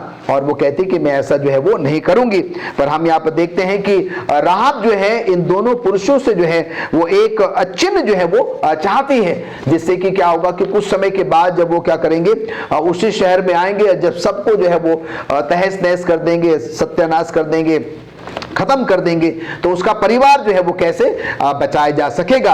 और हम यहाँ पर देखते हैं कि फिर वो दो पुरुष जो है, इजरायली पुरुष, उससे ये प्रतिज्ञा करते हैं कि तुझे डरने की जरूरत जो है वो नहीं है। और जब वो समय आएगा तो तू क्या करना कि अपने सारे परिवार वालों को जो है, भाई बहन बच्चों को, रिश्तेदारों को जो है अपने घर में क्या करना, तू जो है वो इकट्ठा जो है वो कर लेना। और जब हम इस शहर में क्या करेंगे, प्रवेश करेंगे, और हम क्या करेंगे, तेरी उस जो लाल डोरी जो है जहां पर तेरे घर में जो है वो बंदी होगी और तेरे घर का कोई भी व्यक्ति जो है वो नाश नहीं होगा। और हम यहाँ पर देखते हैं इसी प्रतिज्ञा के साथ जो है ये दो इजरायली पुरुष को क्या करती कि खिड़की इसके नीचे से जो है डोरी से क्या कर देती है, उनको बाहर उतार देती है। और वो कहती है कि तुम क्या करो, यहाँ से जो है वो पहाड़ पर चले जाओ और वहां पर कम से कम 3 दिन तक जो है तुम छुपे रहना, जिससे कि तुम्हें कोई देख ना पाए और तुम्हें मारने ना पाए। और हम यहाँ पर देखते हैं कि ये दोनों पुरुष जो है राहाब के कहने के अनुसार क्या कर देते हैं, वहां से वो निकल जाते हैं और वो पहाड़ पर 3 दिन तक छिपे रहते हैं। और समय पूरा होने के बाद हम देखते हैं कि वो क्या करते हैं, अपने यात्रा में आगे बढ़ते हैं और फिर वो जो है यहोशू के पास पहुंचते हैं और यहोशू को जो है वो अपनी सारी कहानी क्या करते हैं, वो बताते हैं। और हम यहाँ पर देखते हैं कि अब ये सवाल उठता है कि राहाब का विश्वास जो है बाकी लोगों से जो है वो क्यों फर्क है, क्यों जो है वो अलग है। तो मैडम हम यहाँ पर देखते हैं कि राहाब परमेश्वर को नहीं जानती थी और जब ये लोग वहां पर आते हैं तो हम देखते हैं कि कैसे जो है उन पर वो विश्वास करती है, भरोसा करती है और परमेश्वर की जो है वो क्या करती है, वो तारीफ जो है वो करती है। और हमने ये भी सीखा है कि राहाब जो है एक कोई अच्छी स्त्री नहीं थी, उसका काम बहुत ही गलत काम जो वो था और अपने जीवन यापन करने के लिए जो है वो गलत काम जो है वो किया करती थी। पर यहाँ पर एक बहुत बड़ा सवाल उठता है मैडम कि संत पौलुस जो है राहाब को जो है वो 10वें नंबर पर क्यों स्थान जो है वो दे रहा है, और वो इसलिए दे रहा है। हम यहाँ पर देखते हैं कि राहाब जो है क्या करती है, जबकि उसने परमेश्वर को नहीं जाना, नहीं सुना, उसके बारे में कुछ भी उसको नहीं पता था और फिर भी उसने क्या किया, परमेश्वर के बारे में, परमेश्वर पर क्या किया, उसने विश्वास किया। और हम यहाँ पर देखते हैं कि बिना देखे, बिना सोचे, बिना सुने जो है उसने विश्वास किया। और इसलिए संत पौलुस कहता है कि उसका विश्वास जो है बाकी लोगों से क्या है कि बिल्कुल भी अलग है और उसका विश्वास जो है बहुत ही खास है। और हम यहाँ पर देखते हैं कि जैसे कि राहाब ने ना तो उस लाल समुद्र के बारे में सुना था, ना तो मूसा के उस चट्टान में से पानी निकलने के बारे में सुना था, ना कि उस मन्ना के बारे में, स्वच्छ से रोटी के बारे में सुना था। और राहाब ने ये कुछ भी जो है वो नहीं सुना था, उसके बावजूद भी राहाब ने क्या किया, परमेश्वर पर जो है वो विश्वास किया। और वैसे ही जो है हम और आप भी क्या है, क्योंकि हमने परमेश्वर को नहीं देखा, हमने प्रभु यीशु मसीह को जो है वो नहीं देखा, पर हम आज जो है परमेश्वर के वचन को पढ़ते हैं और उस पर विश्वास करते हैं और उसके अनुसार जो है वो जीवन यापन करने की जो है वो कोशिश करते हैं। तो मैडम कहने का मतलब ये है कि राहाब का विश्वास उन बाकी 9 हीरोज या नायकों से विश्वास उसका इसलिए खास था क्योंकि वो सब कुछ नहीं जानती थी, उसके बावजूद भी उसने क्या किया, परमेश्वर पर विश्वास किया। जबकि ये बाकी जो 9 लोग हैं वो परमेश्वर को जो है वो जानते थे, उन्होंने परमेश्वर के बारे में सुना था और तब उन्होंने क्या किया था, परमेश्वर पर जो है विश्वास किया था। जी धन्यवाद हूँ पास्टर फ्रैंकिन आपका, जो आपने हमें समझाया। आइए हम अपने गुरुवार के अध्ययन में चलते हैं और उसका शीर्षक इस तरह है, यीशु हमारे विश्वास को पूरा करता है। मैं पास्टर भारती से चाहती हूँ, निवेदन करती कि वो हमें समझाएं कि यीशु किस तरह हमारे विश्वास को पूरा करता है। आज हम विश्वास के बारे में सीख रहे हैं। हमने अब्राहम के विश्वास के बारे में जाना, मूसा नबी के विश्वास के बारे में जाना और राहाब के विश्वास के बारे में जाना और आखिर में हमारा जो नमूना है, हमारा जो आदर्श उदाहरण है वो यीशु मसीह का विश्वास है। और यीशु मसीह ने अपने जीवन के द्वारा इस विश्वास को, मेरे और आपके विश्वास को मजबूत किया है, पूरा किया है और कंप्लीट किया है। और परमेश्वर ने अपने इस जीवन के द्वारा जो है, उसने अपने जीवन के द्वारा ये दिखाया है कि जो आपने विश्वास किया है, आपका विश्वास पूरा होगा, आपका विश्वास पूरा होगा। यहाँ इब्रानियों की किताब उसके 12 अध्याय की 1 से 3 आयत में लिखा है कि इस कारण जबकि गवाहों का ऐसा बड़ा बादल हमको घेरे हुए है, तो आओ हर एक रोकने वाली वस्तु, उलझाने वाले पाप को दूर करके वह दौड़ जिसमें हमें दौड़ना है, धीरज से दौड़ें और विश्वास के कर्ता और सिद्ध करने वाले यीशु की ओर ताकते रहें, जिसने उस आनंद के लिए जो उसके आगे धरा था, लज्जा की कुछ चिंता ना करके क्रूस का दुख सहा और परमेश्वर के सिंहासन के दाहिनी ओर जा बैठा। इसलिए उस पर ध्यान करो, जिसने अपने विरोध में पापियों का इतना विरोध सह लिया कि तुम निराश होकर साहस ना छोड़ो। इस आयत के द्वारा हम यहाँ यीशु मसीह के जीवन के बारे में देख रहे हैं कि हमने जो विश्वास किया है, हमारा विश्वास का जो आदर्श है वो यीशु मसीह है, और हम इस मसीह दौड़ में उसी की तरफ हम ताकते रहें, उसी की तरफ देखते रहें और हम जो हैं उसी के ऊपर ध्यान करते रहें कि जिसने इतने तमाम विरोधों के बावजूद भी अपनी इस दौड़ को जो है वो पूरा किया और उसने हिम्मत ना छोड़ी, निराश नहीं हुआ, बड़ी साहस के साथ उसने अपने इस काम को जो है वो पूरा किया। तो आज हम यीशु मसीह के जीवन के बारे में जो है मैं आपको बताना चाहता हूँ। खास करके 3 खास बातें हैं जो यीशु मसीह के जीवन के द्वारा आज हम यहाँ पर सीख सकते हैं। और पहला है कि यीशु ही एकमात्र ऐसा व्यक्ति है जिसने विश्वास की दौड़ को पूरा किया है और अंतिम सीमा को भी पार कर दिया है। यीशु मसीह के जीवन के द्वारा हम देख रहे हैं कि उसने अपने जीवन में उस विश्वास की सीमा को जो है उसने पार किया और इस दौड़ में जो है वो दौड़ता चला गया और वो मेरे और आपके लिए एक आदर्श है। ये पहली बात जो है हम देख रहे हैं। और दूसरी है कि यीशु मसीह का जीवन जो था वो बिल्कुल एक परफेक्ट, एक कामिल और एक परिपूर्ण, एक सिद्ध जीवन था। और उसने जो है हम तमाम लोगों को, बाइबल के नायकों को, मुझे और आपको इस दौड़ में दौड़ना के लिए जो है वो संभव बना दिया है कि जिस तरह से यीशु मसीह इस दौड़ में दौड़ करके उसने इस दौड़ को पूरा किया, वो उसका उदाहरण मेरे और आपके सामने है कि उसी तरह से हम मसीह लोग भी अपनी इस दौड़ को हम जो है वो पूरा कर सकते हैं, उसमें विश्वास करते हुए। तीसरा है कि यीशु मसीह ही हमारे विश्वास का कारण है। उसने हम पापियों के लिए परमेश्वर का प्रेम दिखाया। यीशु मसीह जो है वही मेरे और आपके विश्वास का जो है वो करता और धरता है कि उसने अपने विश्वास के कारण खुदावंद यीशु मसीह इस दुनिया में आए और उसने उस बड़े योजना को, बड़े उद्धार के काम को उसने पूरा किया। और आज हम जो है देखते हैं कि उसने मुझे और आपको इस दौड़ में शामिल करने का निमंत्रण दिया और हम उसको देखते हुए अपनी दौड़ को जो है वो पूरा कर सकते हैं। जिस तरह से यीशु मसीह ने धीरज के साथ और उसने जो है परमेश्वर के प्रति वफादार होकर के इस दौड़ को पूरा किया, इसी तरह से हम परमेश्वर की आज्ञाओं को मानते हुए, उसमें विश्वास करते हुए, उसकी बातों को अपने जीवन में इस्तेमाल करते हुए हम अपने इस मसीह दौड़ को पूरा कर सकते हैं। भले इस दौड़ में कितने भी दुख या परेशानियां क्यों न आए, लेकिन हमारा निशाना, हमारा ध्यान वो खुदावंद यीशु मसीह की तरफ हो। और जब हम ऐसा करेंगे तो हम किसी भी चीज़ से ना डरेंगे, ना घबराएंगे और हमारी उम्मीद, हमारा विश्वास जो है वो बना रहेगा और हम अपनी इस दौड़ को पूरा कर पाएंगे। शुक्रगुजार हूँ पास्टर भारती आपका, आपने जो हमारे साथ हमारे अपने विचारों को साझा किया, हमारे दर्शकों के साथ भी। आइए हम शुक्रवार के अध्ययन में चलते हैं। अब पास्टर फ्रैंकलिन आप हमें समझाएं कि मिसेज E.G. वाइट के अनुसार प्रभु यीशु मसीह पर विश्वास करने से हमें क्या लाभ होगा। हम शुक्रवार के पाठ में हैं और अक्सर हम ये देखते हैं कि जब हम शुक्रवार के पाठ का अध्ययन करते हैं तो हम कुछ अतिरिक्त बातों पर विचार विमर्श करते हैं, और वो विचार विमर्श जो है मिसेस एलन जी वाइट, जो कि हमारी नबियाँ हैं, हमारी भविष्यवक्तिनी हैं, उनके द्वारा जो है वो क्या होता है, हम सब स्कूल पार्ट में जो है उसको जोड़ते हैं।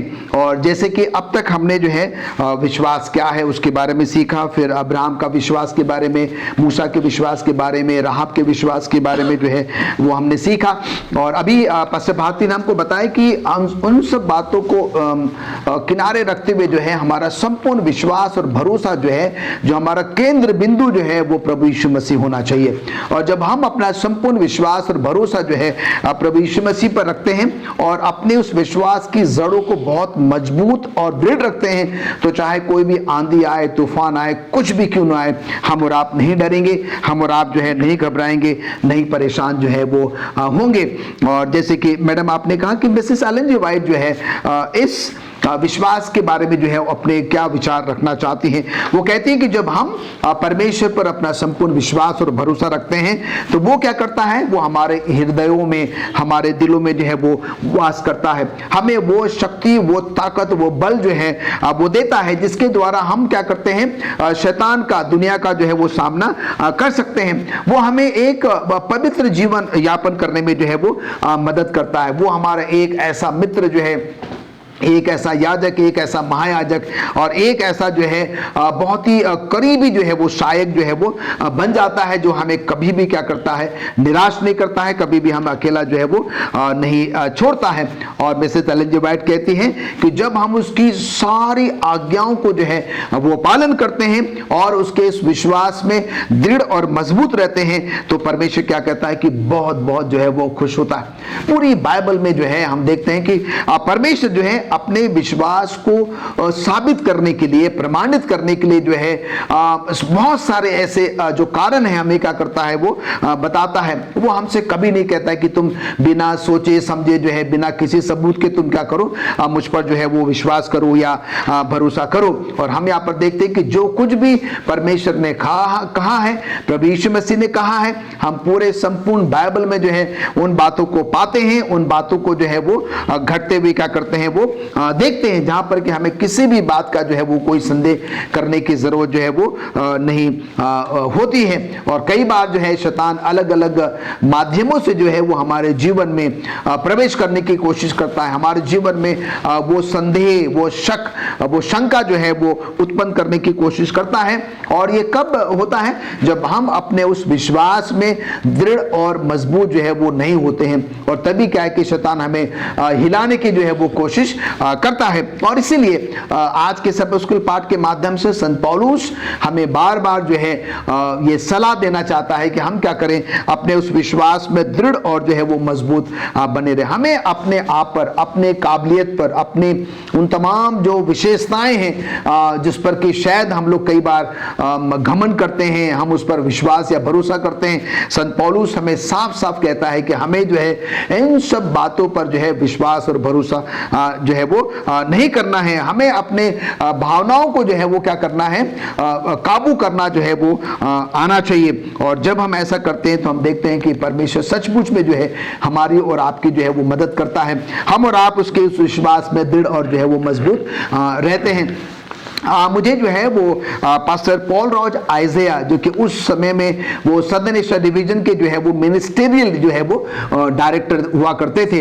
और एक बार मैंने उनके संदेश को सुना था और उन्होंने इसी विश्वास पर ही जो है अपना संदेश पेश किया था। और उन्होंने अपने उस संदेश में ये कहा था कि जिस दिन हम सब ने बपतिस्मा लिया था और उस समय जो हमारा विश्वास था, क्या वही विश्वास प्रभु यीशु मसीह के दोबारा आने तक बना रहेगा, कायम रहेगा, और या फिर जो है हमारा विश्वास जो है वो फेड हो जाएगा, धुंधला हो जाएगा और या जो है वो डगमगा जाएगा। वो बहुत ही गहरी बात जो है वहां पर वो कह गए। और क्योंकि वो जानते हैं और हम सब भी जानते हैं कि जैसे जैसे समय बीतता है हमारे विश्वास में वो कमी आ जाती है, वो धुंधलापन आ जाता है, हमारे विश्वास में वो ढीलापन आ जाता है और हम संसारिक आकर्षण की तरफ क्या हो जाते हैं, आकर्षित जो है वो हो जाते हैं। और उन्होंने एक बार फिर हमें जो है ये याद दिलाया था कि हम उसी विश्वास में बने रहें जो विश्वास हमने बपतिस्मा के तौर पर के समय क्या किया था, प्रभु यीशु मसीह पर रखा था,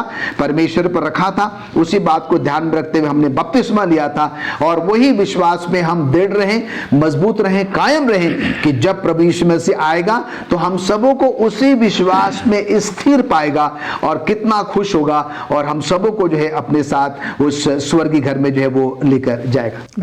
धन्यवाद देती हूँ पास्टर फ्रैंकलिन आपका कि आपने जो अच्छे विचार हम सबके साथ साझा किए। पास्टर भारती, आपका भी मैं शुक्रगुजार हूँ कि हमारे दर्शकों के साथ जो आपने अपने विचारों को साझा किया। अजीज़ों, ये अध्ययन जो हमारे लिए कितना हमारे विश्वास को दृढ़ करता है और सबसे बड़ा प्रभु यीशु का जीवन जो हम देखते हैं, हमारे खातिर वो उस दुनिया में आए और उन्होंने अपनी दौड़ दौड़ी और जो खुदावंद ने उनको कार्य दिया उसको पूरा किया। और बहुत से आरंभिक कलीसिया में हम देखते हैं कि जो खुदा के लोग थे, कोई साधारण लोग थे, कुछ धर्मी लोग थे जिनको सताहट मिली, बहुत सी बुरी यात्राओं का सामना करना पड़ा, आरी से चीरा गया, बहुत जैसे कि आप देखते हैं प्रभु यीशु मसीह के चेलों, उनका जीवन किस तरह रहा, परंतु जो है उन्होंने विश्वास किया। उन्होंने तो देखा था प्रभु यीशु के जीवन को, परंतु हम जो अनदेखी चीज़ों पर, जिसको हमने देखा नहीं पर हम भरोसा रखते हैं, परंतु हमारा विश्वास है, वो विश्वास इसलिए कायम है प्रभु पर क्योंकि हम देखते हैं कि प्रभु ने अपने वचन में जो भी प्रतिज्ञाएं की वो पूरी होती हुई हमने देखी हैं। लोगों के जीवन में जो वादा किया प्रभु ने वो पूरा होते हुए देखा है और ये हमारी आशा को, हमारे विश्वास को दृढ़ करता है। अजीज़ों, चाहे कितने भी दुख और तकलीफ़ें हमारे जीवन में आए, हमें इस दौड़ को दौड़ना है प्रभु यीशु को अपने सामने रखते हुए, अपने सम्मुख रखते हुए।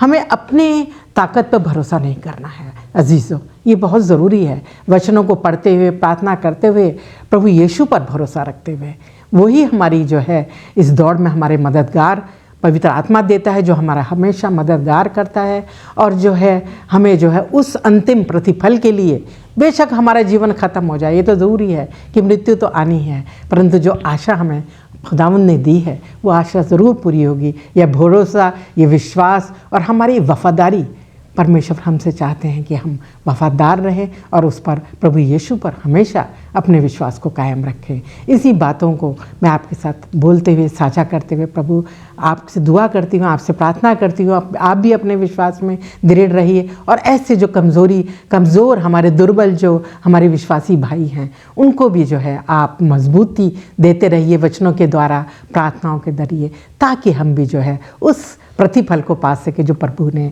हमारे लिए इनाम रखा है, उसको हम पा सकें।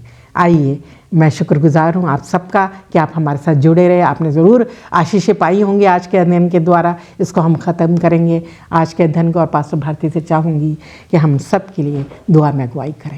आइए प्रार्थना करें।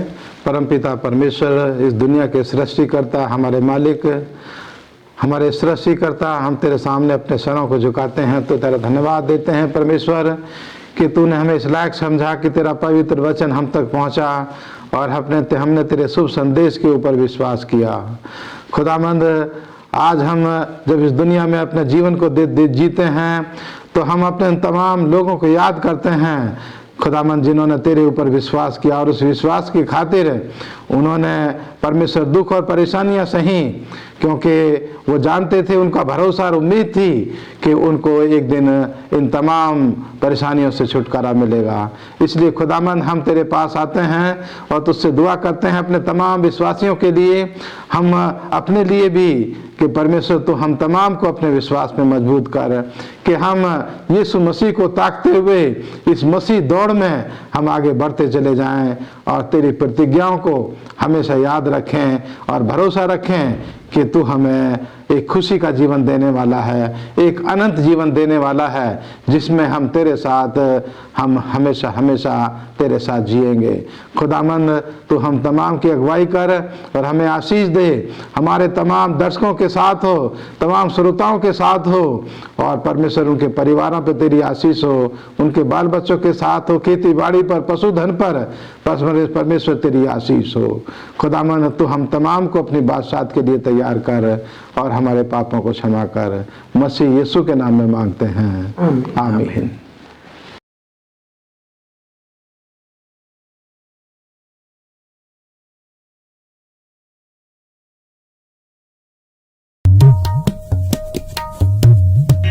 लकड़ी पे लटका नासरी देने को जिंदगी, वो ही बनाता लानती देने को रास्तगी। कदूस कदूस कदूस कदूस वो ही है पाक खुदा। कदूस कदूस कदूस कदूस वो ही है पाक खुदा। लकड़ी पे लटका नासरी देने को जिंदगी, वो ही बनाता लानती देने को रास्तगी।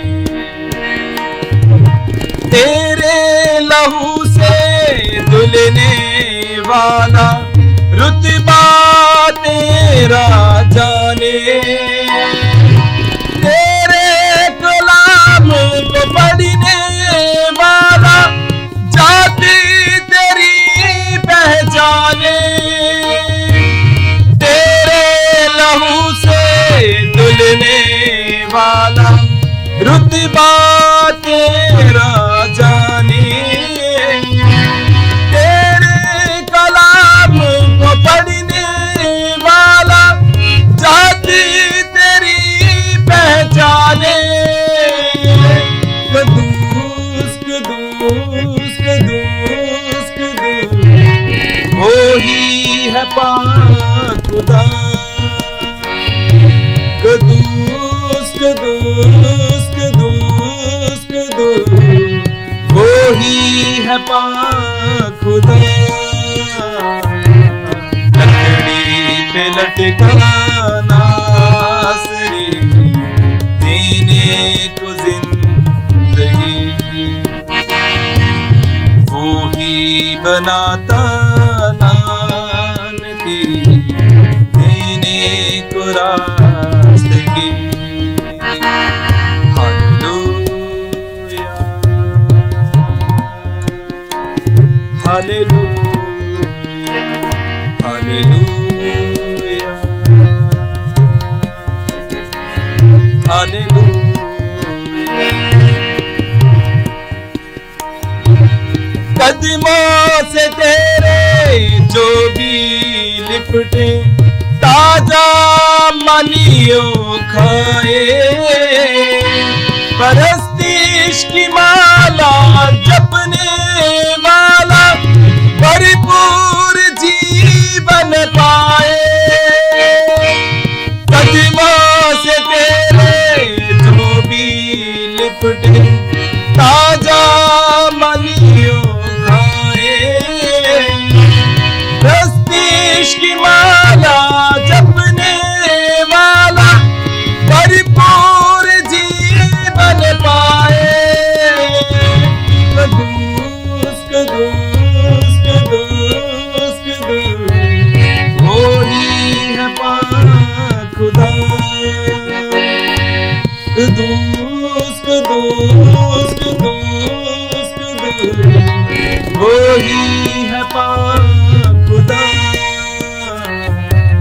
लकड़ी पे लटका नासरी देने को जिंदगी, वो ही बनाता लानती देने को रास्तगी। Hallelujah hallelujah.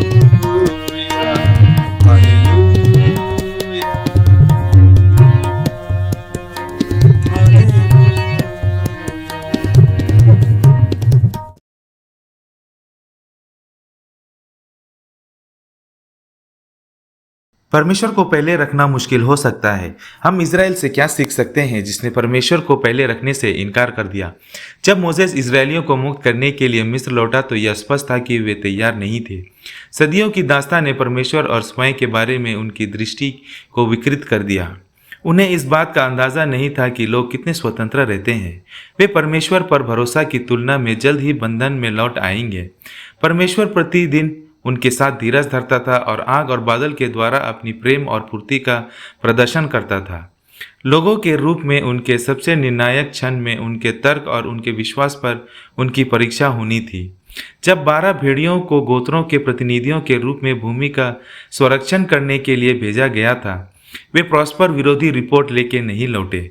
सभी जासूस भूमि की गुणवत्ता के बारे में सहमत थे।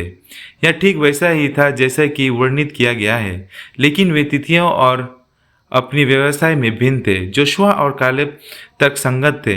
उन्होंने इस तथ्य पर अपना पक्ष रखा कि परमेश्वर ने उन्हें उस समय पृथ्वी पर सबसे शक्तिशाली श्रेष्ठ से पहले ही कर दिया था। यह शक्तिशाली उद्धार इस बात का स्पष्ट प्रमाण था कि परमेश्वर अपने वादों को पूरा करना जारी रखेगा। वे बाकी इजरायलियों के साथ देखे गए सबूतों के कारण परमेश्वर को पहले रखने के लिए तैयार थे।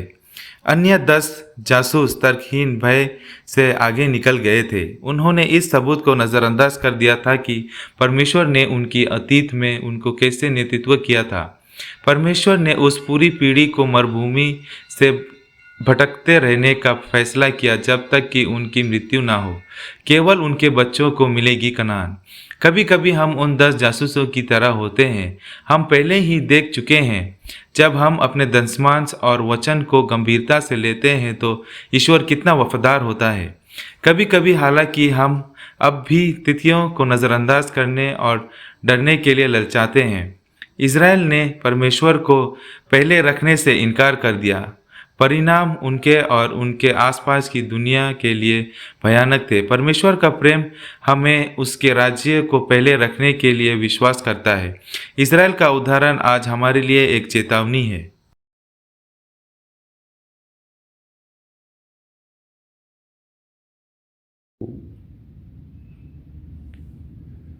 नमस्ते, नमस्कार, आदाब और टाइम विश आप सबको, मेरे दोस्तों, मेरे अजीज़ों, मेरे प्रियजनों, जो भी इस प्रोग्राम को देख रहे हो, मैं आपको खुशामदीद कहना चाहता हूँ और सलाम कहना चाहता हूँ। यीशु मसीह की जय हो, ये भी मैं कहना चाहता हूँ आप सबको। अगर सुबह का समय है आपके देश में तो गुड मॉर्निंग, और अगर दोपहर का समय आपके स्थानीय टाइम है तो मैं आपको गुड आफ्टरनून कहना चाहता हूँ। अगर किसी देश में शाम हो रही है इस समय तो आप सबको गुड इवनिंग कहना चाहता हूँ। मेरे अजीजों, बहुत खुशी का समय है मेरे लिए कि आज इस पावन दिन, सबत के दिन, मैं छोटा सा प्रवचन आपके सामने पेश कर सकता हूँ। और असल में देखा जाए प्रवचन आपके लिए नहीं है, प्रवचन देखा जाए तो मेरे ही लिए है। मैं अपने आप से ज़्यादा मुखातिब हूँ इस समय। पवित्र आत्मा से मैं गुजारिश ये करता हूँ, निवेदन करता हूँ कि पवित्र आत्मा मेरे द्वारा मुझसे पहले बात करे, और अगर कोई चीज़ ऐसी है जो आपके लिए भी हो तो आपको भी वो बात छू ले। मेरी आप में ईश्वर से, परमात्मा से, परमेश्वर से ऐसी ही गुजारिश है। एक टॉपिक है जो मेरे दिल के बहुत करीब है, जो मुझे बहुत छूता है, क्योंकि मैं उसका दोषी मानता हूँ। और मैं जानता हूँ कि जब मैं दोषी अपने आप को मानता हूँ तो मैं ये भी जानता हूँ कि सुधार की कहीं ना कहीं क्षमता जो है, सुधार की कहीं ना कहीं उम्मीद भी मेरे अंदर रह जाती है। कहीं ना कहीं कोना रह जाता है कि देयर इज अ स्कोप कि मैं अपने आप को तब्दील कर सकूं और बेहतर कर सकूं। अपनी खामियां जानना, अपनी त्रुटियां जानना, अपनी कमियां जानना मेरे अजीजों बहुत जरूरी होता है। इंग्लिश में एक टर्म है जिसे कहते हैं अकीलीज हील। एक कमी, एक अकीलीज हील मेरी है, और वो अकीलीज हील, उसके बारे में मैं आपसे बात करूंगा कि मैं हमेशा जो है तत्पर रहता हूं किसी दूसरे पर, उस पर जजमेंट पास करने के लिए, उसका न्याय करने के लिए, उस पर दोष लगाने के लिए और उस पर खामियां निकालने के लिए। जानते हो आप क्या कहना चाह रहा हूं मैं? समझ ही रहे होंगे आप कि हम जो है हमेशा, खासकर मैं हमेशा तैयार रहता हूं, अच्छा ये ऐसा है, वो ऐसी है, ये वैसा है। हमेशा जो है ये कश्मकश, एक युद्ध सा, मैं अंतर्द्वंद्व में मैं अपने आप में महसूस करता हूं कि ऐसा होना नहीं चाहिए और मुझे ऐसी बात कहनी नहीं चाहिए, लेकिन ऐसा होता रहता है। अगर पवित्र शास्त्र आप उठाकर देखेंगे, और मैं आज का प्रवचन जो है इसी पर केंद्रित करना चाहता हूं, मत्ती की पुस्तक उसका 7वां अध्याय और 1 से 5वां पद, गौर से सुनिए। आप कभी घर जाएंगे या आप अपने बाइबल खोल के देखें तो आप खुद भी अपनी विचारधारा पर आगे अग्रसर हो सकते हैं। एक थॉट, एक विचार जो मैं आपके सामने बस छोड़ देता हूं। बाकी पवित्र आत्मा का काम है, परमात्मा का काम है आपको प्रेरित करना और आपके जहन पर, आपके मुस्तकबिल पर और आपके मानस पटल पर इस बात की छाप छोड़ना कि आप इससे क्या ग्रहण करते हैं। मैं बोल रहा हूं मत्ती 7, 1 से 5।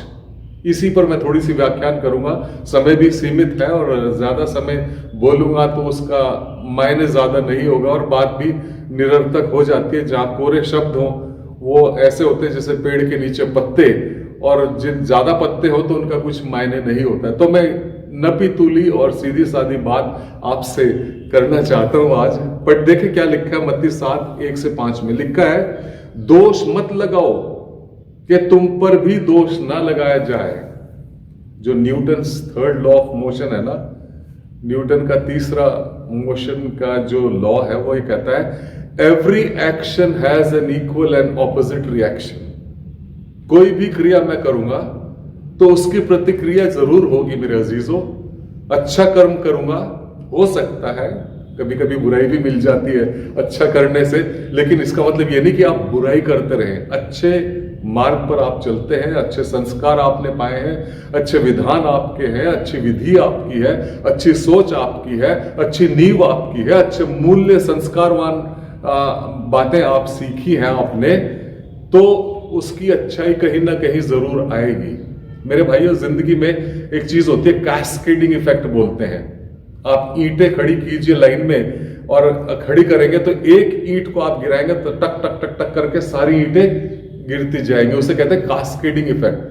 एक अच्छाई कहीं किसी को आप करेंगे, किसी के लिए अच्छा शब्द, आप सुबह उठे हैं, दफ्तर में जा रहे हैं या क्लास में गए हैं या किसी से आपका वार्तालाप हुआ है, अच्छी बात किसी को कह दीजिए, एक अच्छी सी स्माइल आपके चेहरे पर, मुस्कुराहट आप किसी को दे दें, तो उसका असर मेरे अजीजों आप नहीं जानते कि कितना अच्छा हो, कहां जाके उसका फायदा हो आप नहीं जानते। छोटी छोटी बातें मेरे अजीजों, छोटे छोटे काम मेरे अजीजों आप कर दें, इससे ही किसी का भला हो जाता है और किसी को कभी कभी जीवन दान भी मिल जाता है।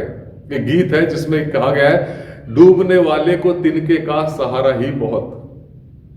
डूबने वाला जो हो और उसे आप एक थोड़ी सी उंगली से ऊपर उठा दें, कोई परेशानी दिक्कत में हो, आप उस इंसान को थोड़ा सा सहारा दे दें। वैसे तो किसी को मेरी जरूरत नहीं है, ना किसी को आपकी जरूरत है, लेकिन हो सकता है ईश्वर ने आपको उस समय के लिए, मेरे दोस्तों, क्या पता एक फरिश्ता बना के भेजा हो और फिर भी मैं ये कहने लगता हूं, अच्छा अब आया ऊंट पहाड़ के नीचे। देखा, जजमेंटल होना, दोष लगाना, अच्छा ये बुराई मेरी करी थी, ये बुरा मेरे लिए कहा था, ये बुरा काम मेरे लिए किया था और ये इसने इस समय मेरी मदद नहीं की थी। मैंने जब इसके सामने गया था, गिड़गिड़ाया था, हाथ भी जोड़े थे इस भाई के सामने, इस बहन के सामने, लेकिन मेरी मदद नहीं करी। अब आया ना ऊंट पहाड़ के नीचे। आपने किया है कभी ऐसा? मैं तो हमेशा करता हूं, इसलिए प्रवचन मेरे लिए है। दूसरे में लांछन लगाना, दोष निकालना, त्रुटियां निकालना, विकार ढूंढना और गलतियां ढूंढना बड़े आसानी से मैं कर देता हूं मेरे अजीजों, लेकिन ऐसा करना नहीं चाहिए, क्योंकि पवित्र आत्मा और पवित्र शास्त्र ये कहते हैं, दोष मत लगाओ कि तुम पर भी दोष न लगाया जाए। Every equal action has an equal and opposite reaction. ये जिंदगी की सच्चाई है। बूमरैंग इफेक्ट होता है। बूमरैंग एक यंत्र होता है जिसे आप यूं फेंको, ऑस्ट्रेलिया में मिलता है। और जब मैं छोटा था स्कूल में तो मैं कारपेंटर का बेटा हूं, तो मैं खुद ही बना लेता था बूमरैंग। लकड़ी एक ऐसे काटी, एक ऐसे, एक इस एंगल पे जोड़ के और यूं फेंकता था हवा में, तो वो गोल गोल गोल गोल गोल गोल घूम के और ऐसे मेरे पास वापस आके वो गिर जाता था। खेल बनाते थे जब स्कूल में था, एलिमेंट्री स्कूल में, चौथी तीसरे में पढ़ता हूँ, तब ये बनाकर मैं खेलता था। कहा ना, every action has equal and opposite reaction. दोष मत लगाओ ताकि तुम पर भी दोष ना लगाया जाए मेरे अजीजों। किसी को बुरा मत कहो ताकि तुम्हें भी बुरा ना कहा जाए। बूमरैंग इफेक्ट होता है। आप अच्छी बात कहोगे तो वो गूंजती गूंजती गूंजती उसकी गूंज जो है अच्छाई की कहीं ना कहीं किसी पड़ाव पर जिंदगी के आपके पास आ ही जाएगी मेरे अजीजों, मेरे प्रियजनों। अच्छा कर्म करोगे तो अच्छा फल होगा, बुरा कर्म करोगे तो शायद यहां पे बुराई ना मिले, लेकिन उस दिन the day of the Lord जैसे कहा गया, जो परमेश्वर का दिन होगा, जिस दिन वो न्याय करेगा, तो उस दिन तो लेका जोका देना ही पड़ेगा। पुराना गीत है, सजन रे झूठ मत बोलो, किसके पास जाना है? खुदा के पास जाना है। ना हाथी है ना घोड़ा है, वहां अकेले पैदल ही जाना है। तुम्हारे महल चौबारे यही रह जाएंगे प्यारे। तुम्हारे महल चौबारे कितने भी यहां बना लो आलीशान महल चौबारे, और कितने भी बड़ी बड़ी आप बड़े बड़े भव्य भवन बना लो, यही रह जाएंगे प्यारे। अकड़ किस बात की प्यारे, ये सर फिर भी झुकाना है। अकड़ मत करो मेरे अजीजों, ये सर फिर भी झुकाना है मेरे अजीजों। और सर झुकाकर पूरा सरेंडर के साथ परमेश्वर के पास तभी जा सकते हैं मेरे अजीजों। आई सरेंडर ऑल एक गीत है। अकड़ किस बात की?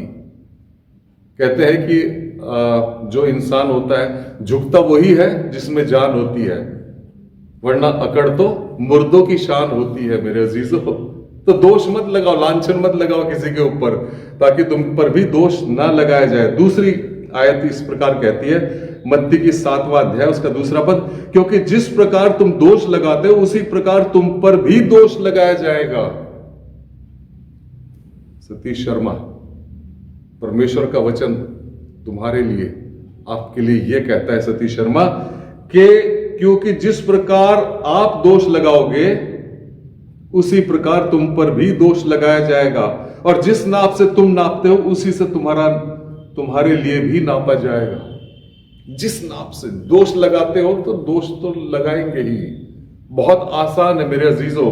अगर मैं आप में कोई खामियां गलती ढूंढना चाहूं तो चाहे हो चाहे ना हो, लेकिन 1000 गलतियां आप में ढूंढ सकता हूं और 10,000 आप मुझ में ढूंढ सकते हैं। मानसिकता की बात है, सोच की बात है। नकारात्मक सोच जो है वो अच्छे इंसान में भी 1000 गलतियां निकाल देंगी, और वो गलतियां हो सकता है सही भी हो, वाजिब भी हो। लेकिन जो अच्छा इंसान है वो दूसरे इंसान की कमियां तो होती है, लेकिन उन्हें नजरअंदाज करते हुए वो उसकी अच्छाई पर ज्यादा फोकस करता है। मेरे अजीजों, ध्यान केंद्रित अगर हमें करना है तो आपकी अच्छाई पर करना है, ना कि आपकी नकारात्मक कोई बात हो, जो आप में खामी हो, आप में कमी हो, उस पर मुझे जो है गौर नहीं करना है, उस पर ध्यान केंद्रित नहीं करना है। वो शैतान का काम है जो आप में कमियां ढूंढवाता है। हाँ, हो सकता है आप में कुछ गलती हो, कमी हो, और मेरा ये भी कर्तव्य है कि आपको समझाऊं, बताऊं कि ये गलती है, और आपका कर्तव्य है आप कहें शर्मा, सतीश शर्मा, आप में ये गलती है, आप इसे सुधारने की कोशिश करें। एक तो होता है कंस्ट्रक्टिव क्रिटिसिज्म, और दूसरा होता है किसी को तुच्छ और निकम्मा और बेकार बताने वाली बात होती है। दो अलहदा बातें हैं, अलग अलग बातें हैं, दो अलग अलग नजरिए हैं मेरे अजीजों। ये हमें जो है किसी को समझाना है तो प्यार मोहब्बत से समझाना है, ताकि उसकी गलती जो है उसे सुधार हो सके, लेकिन उससे ज्यादा उस भाई का उत्थान हो सके, उस भाई को सकारात्मक तरीके से ऊपर उठाना है मेरे अजीजों। प्रेम के बारे में कहा गया है सबसे बड़ी चीज प्रेम है। Above all is love, because love cover up a multitude of sins. प्रेम जो है पवित्र शास्त्र में, नए अहदनामे में, नए नियम में लिखा है, और यह कहा गया कि सबसे अव्वल चीज प्रेम है, और जिसके अंदर प्रेम है, प्यार मोहब्बत खुलूस है, वो मोहब्बत जो है मेरे अजीजों लाख गुना, लाख कमियां किसी के अंदर हो, उन सबको ढक लेता है, और उस इंसान की अच्छाई पर ही अपनी मानसिकता को, अपने दिमाग को, अपनी आंखों को केंद्रित करता है। बुराइयां तो हर किसी में है, सबने पाप किया है। परमेश्वर ने पवित्र शास्त्र में यह भी कहा है कि हम सब ने पाप किया और हम परमेश्वर के जो राज्य है उससे वांछित हो गए हैं, we have fallen short of the kingdom of God. ये तो अच्छा है, किंगडम ऑफ ग्रेस, जो रहम का राज्य यहाँ पर है, और जो किंगडम ऑफ ग्लोरी, जो उसका भव्य, जो उसकी महिमा का राज्य है, वो अभी स्थापित होगा जब परमेश्वर हमें दोबारा लेकर जाएगा। लेकिन रहम का राज्य, द किंगडम ऑफ ग्रेस, तो आज है ना मेरे पास मेरे अजीजों। तो जो उसने अनुग्रह, जो प्यार, जो फजल, जो अपनापन ईश्वर ने मुझे दिया, क्या मैं वो साझा नहीं कर सकता आपके साथ, किसी दूसरे के साथ, खासकर उसके साथ जिसने मेरे लिए कुछ गलत किया हो? परमेश्वर के वचन में मत्ती 5:43 वर्ष में, 43 वर्ष में और 44 वर्ष में यह भी लिखा है कि एक नया हुक्म मैं आपको देता हूं, कि आपने तो सुना है कि आप अपने पड़ोसी से अपने जैसा प्रेम करें, लेकिन मैं एक नया हुक्म आपको देता हूं, लव योर एनिमीज। अपने उस इंसान से प्रेम करो जो आपका दुश्मन हो, या जो आपको दुश्मन प्रतीत होता हो। कई बार ऐसा भी होता है, कई बार हम मुगालते में रहते हैं, कई बार हम भ्रांति में रहते हैं, इस शुबा में रहते हैं कि उसने मेरा बुरा किया है, लेकिन वास्तव में बुरा नहीं होता है। अगर आप ईश्वर पर विश्वास करते हैं, परमेश्वर की योजनाओं पर विश्वास करते कि आपके जीवन में उसके क्या प्लान है, उसकी क्या योजना है, और उस पर विश्वास करते हैं, तो आप किसी को बुरा कहोगे ही नहीं, क्योंकि जो भी कुछ वो कर रहा है, चाहे आप में उसका नुकसान हुआ हो, वो परमेश्वर की वजह से है, परमेश्वर की तरफ से है, वो तजवीज उसकी नहीं है, वो तो सिर्फ एक माध्यम है, एक एजेंट है आपको आपके लिए अच्छा करने का या बुरा करने का। होता सिर्फ परमेश्वर की मर्जी से है। और हो सकता है आज जो मुझे बुरा नजर आ रहा है, आपको बुरा नजर आ रहा है, वो लॉन्ग टर्म में, दीर्घ काल में हो सकता है उसका कुछ अच्छा ही नतीजा, अच्छा ही फल मुझे मिले। तो मैं कैसे कहूं कि मैं उससे प्रेम ना करूं?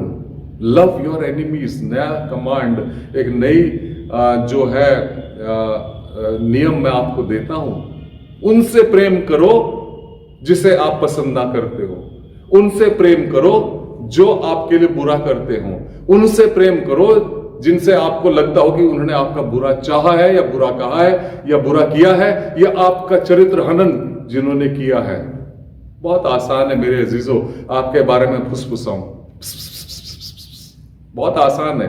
विस्परिंग गैलरी जिसे कहते हैं, विस्परिंग कैंपेन, किसी के कान में, आपके कान में मैं कुछ भी ना कहूं, बस इधर उंगली करके दूसरे भाई की तरफ और आपके कान में बुदबुदाऊं, कहा भी कुछ भी ना हो, लेकिन वो जरूर समझ लेगा कि मेरी बुराई कर रहे हैं। हजार सवाल उसके दिमाग में उठ जाएंगे।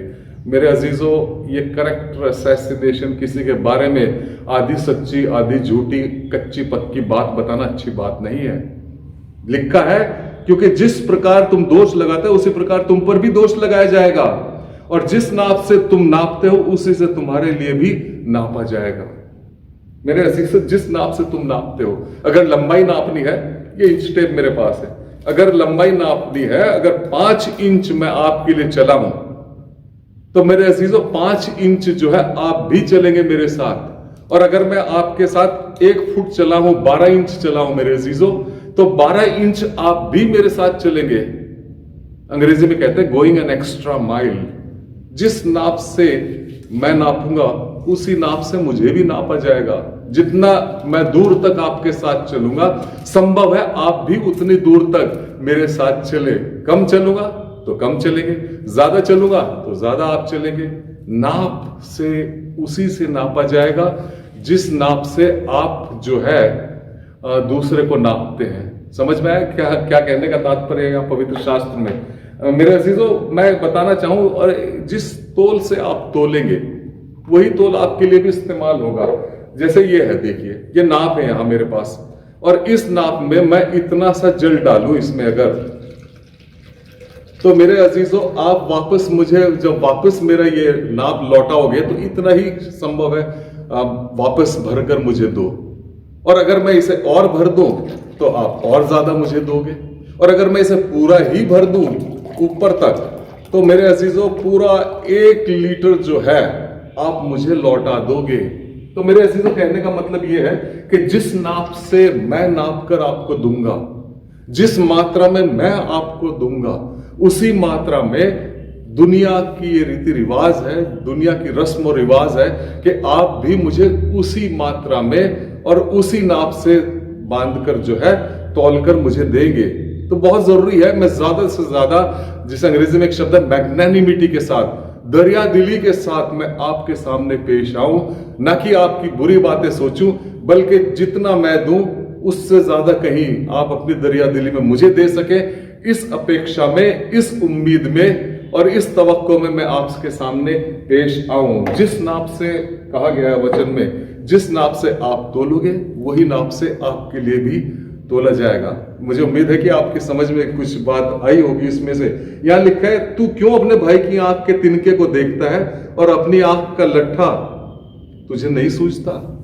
क्यों अपने भाई की, मेरे लिए है यह वचन, आपके लिए नहीं। मैंने कहा ना, मेरी एक अकीलीज हील है। अकीलीज हील उसे कहते हैं, एक मिथ्या कहानी है, ये मिथिकल स्टोरी है। अकीलीज जो था एक बहुत बड़ा मतलब कहानी का समय नहीं हमारे पास बताने का, लेकिन अगर वो मर सकता था, उसकी कोई कमी थी, उसकी एड़ी ही थी, क्योंकि वो अनंत था दूसरी चीजों में। ऐसी एक मिथ्या कहानी है और फोल्कलोर में है, ये उपन्यासों में मिलती है और इंग्लिश जो ग्रीक लिटरेचर है उसमें पाई जाती है।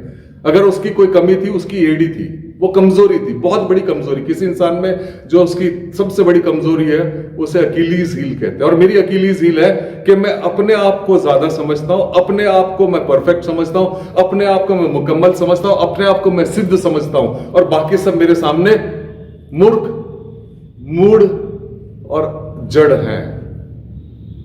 चतुर, मिस्टर चतुर अपने आप को बोलता हूं, लेकिन क्या कभी आंख खोलकर मैंने देखा है? यहां लिखा है कि तू क्यों अपने भाई की आंख से तिनके को देखता है और अपनी आंख का लट्ठा तुझे नहीं सूझता? आंख में तो 100 लांछन निकल जाएंगे, आपके चेहरे पर झुर्रियां हैं, आपके चेहरे पर जो है तिल है, मस्सा है, और आपके चेहरे पर जो है शिकन है, माथे पर 1000 कमियां आपके चेहरे पर नजर आ जाएंगी। ये तो खैर बाहर की बात हुई, लेकिन आपके अंतस्थल को भी मैं टटोल देता हूं। आपको ना देखा है, ना मिला हूं, और ना कभी आपसे कोई वास्ता पड़ा है, ना कभी बात हुई है, लेकिन बस सकल सूरत देख के आप पर जो है मैं जजमेंट पास कर देता हूं। भला बुरा कहना, एक पहले कहते हैं first impression is the last impression, which I don't believe, बिल्कुल गलत धारणा है। होता है ऐसा, लेकिन ऐसा होना नहीं चाहिए। स्टीरियोटाइप्स कर देते हैं। कोई लंबे बाल में लड़का आया और उसके बाल बिखरे हुए हैं, और आजकल तो स्टाइल है अनकेम्प्ड हेयर का, और मॉर्निंग जो उठ के सो के उठते हैं, आजकल स्टाइल है वो हेयर स्टाइल, पैसे देकर हम कई आजकल नौजवान करते भी हैं।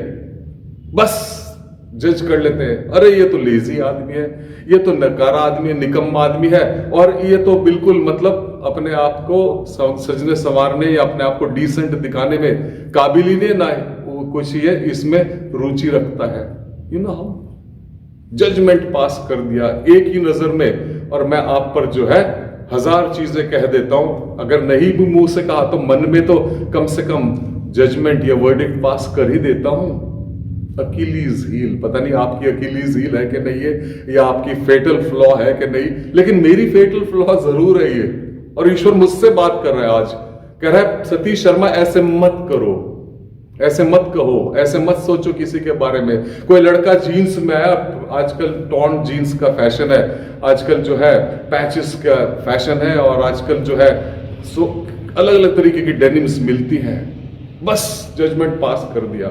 ये तो हो सकता है लंबे बाल हैं और टॉर्न जीन्स पहना है, जूते की जगह चप्पल है पहन रखी है हाथ में, पैर में, हाथ में नहीं, चप्पल पैर में पहनते हैं, पैर में ऐसी चप्पल पहन रखी है। हो सकता है ये जिंदगी का लूजर है, हो सकता है ये जंकी हो, नशेड़ी हो, नशा करता हो, लेकिन इसके बावजूद ये भी तो हो सकता है वो फिलोसोफर भी हो, उसने जिंदगी देखी हो। ऐसा भी तो हो सकता है कि उसे इन सब चीजों में रुचि ना हो और उसका अध्यात्म या ईश्वर की तरफ ज्यादा अच्छा कनेक्शन हो। उसे क्या मतलब बाहर की बातों से, उसे क्या मतलब अपने अपीयरेंस से, उसे क्या मतलब बाल छोटे हैं लंबे से। मेरे अजीजों, कोई छोटे बाल करने से या लंबे बाल करने से परमेश्वर के राज्य का भागीदार या उसका साझेदार नहीं बन जाता। अंदर की बात जो होती है, आपके अंतःस्थल कैसा है, आपकी सोच कैसी है, आपका विवेक कैसा है, आपका जमीर कैसा है, आपका देखभाल दूसरे का नजरिया कैसा है किसी के प्रति, वो आपको इंसान बनाता है। परमेश्वर का वचन कहता है, सतीश शर्मा, और अगर आप सोचते हैं आपके लिए भी है तो आप भी इसे ग्रहण कर लीजिए इस प्रवचन को। कहता है कि क्यों अपने भाई की आंख के तिनके को देखता है, और आगे लिखा है, और अपनी आंख का लट्ठा तुझे नहीं दिखता। अरे मेरे भाई, मेरी बहन, मेरे अजीजों, मेरे प्रियजनों, जब मेरी आंख में ही लट्ठा है, बीम कहते हैं, प्लैंक है, अगर मेरी आंखों पर पर्दा पड़ा है, मेरी आंखें चौंधिया गई है और मेरी आंखों में कैटरैक्ट छाया हुआ है, तो मैं आपको भले क्या रास्ता दिखाऊंगा? एक अंधा दूसरे को क्या रास्ता दिखाएगा? सोचने वाली बात है। पवित्र शास्त्र में लिखा है, मत्ती 7:3 में लिखा है, अपने भाई की आंख में जो है मैं बिल्कुल बाइनोकुलर्स लगा लेता हूं, मतलब दूरबीन लगाकर, या फिर आपको माइक्रोस्कोप में जो है ना वो सेल स्टडी करते हैं, या फिर जो पैथोलॉजी लैब है वहां माइक्रोस्कोप इस्तेमाल होती है, उसमें क्या क्या गलतियां हैं, किसी के ब्लड में क्या विकार है वो ढूंढ लेते हैं। वो तो मैं जरूर देख लेता हूं दूरबीन लगा के। 20/20 विजन होता है मेरा, पूरा फोकस होता है, परफेक्ट विजन दूसरे की कमी देखने में। पवित्र शास्त्र में लिखा है, जब सतीश शर्मा आपकी आंख में जो है एक लट्ठा पड़ा है, एक बीम पड़ी है, आपकी आंख पे पर्दा छाया है, तो आपको किसी की अच्छाई भलाई का क्या इल्म, क्या ज्ञान, क्या पता? एक इंसान कैसी स्थिति से गुजर रहा है, उसके चेहरे पर मुस्कान हो सकती है, उसके चेहरे पर रोना हो सकता है, लेकिन आप जो है उस पर जजमेंट पास कर दो। क्यों रो रहा है, क्यों मुस्कुरा रहा है कोई, वो आपको नहीं पता, बस बाहर से देख लिया। मेरे अजीजों, जब तक मेरी आंखें चुंधियाई रहेंगी, मेरी आंखें बंद होगी, तो मैं आपकी अच्छाई, आपके गुण, आपकी भलाई नहीं देख सकता। मेरे अजीजों, जब मुझे खुद ही कुछ नजर नहीं आता, क्या खाक आपको रास्ता बताऊंगा? मेरे अजीजों, मेरा वक्त समाप्त हो रहा है और मैं प्रवचन यही बंद करूंगा। फिर कभी समय मिलेगा तो हम आगे प्रवचन और लंबा बढ़ाएंगे, लेकिन कहने का मतलब यही है कि दूसरे पर दोष, इल्जाम, लांछन या किसी को बुरा मत कहो मेरे अजीजों, क्योंकि ये ऐसा कहना बुरी बात है। किसी को जो है सिर्फ बाहर से जज कर लेना और किसी को बिना सोचे समझे उस पर एक्यूजेशंस लगा देना, उस पर लांछन लगा देना, और किसी को जो है हम दोष लगा देते हैं और किसी की निंदा कर देते हैं, ये अच्छी मनोवृत्ति, अच्छी प्रवृत्ति नहीं है अजीजों।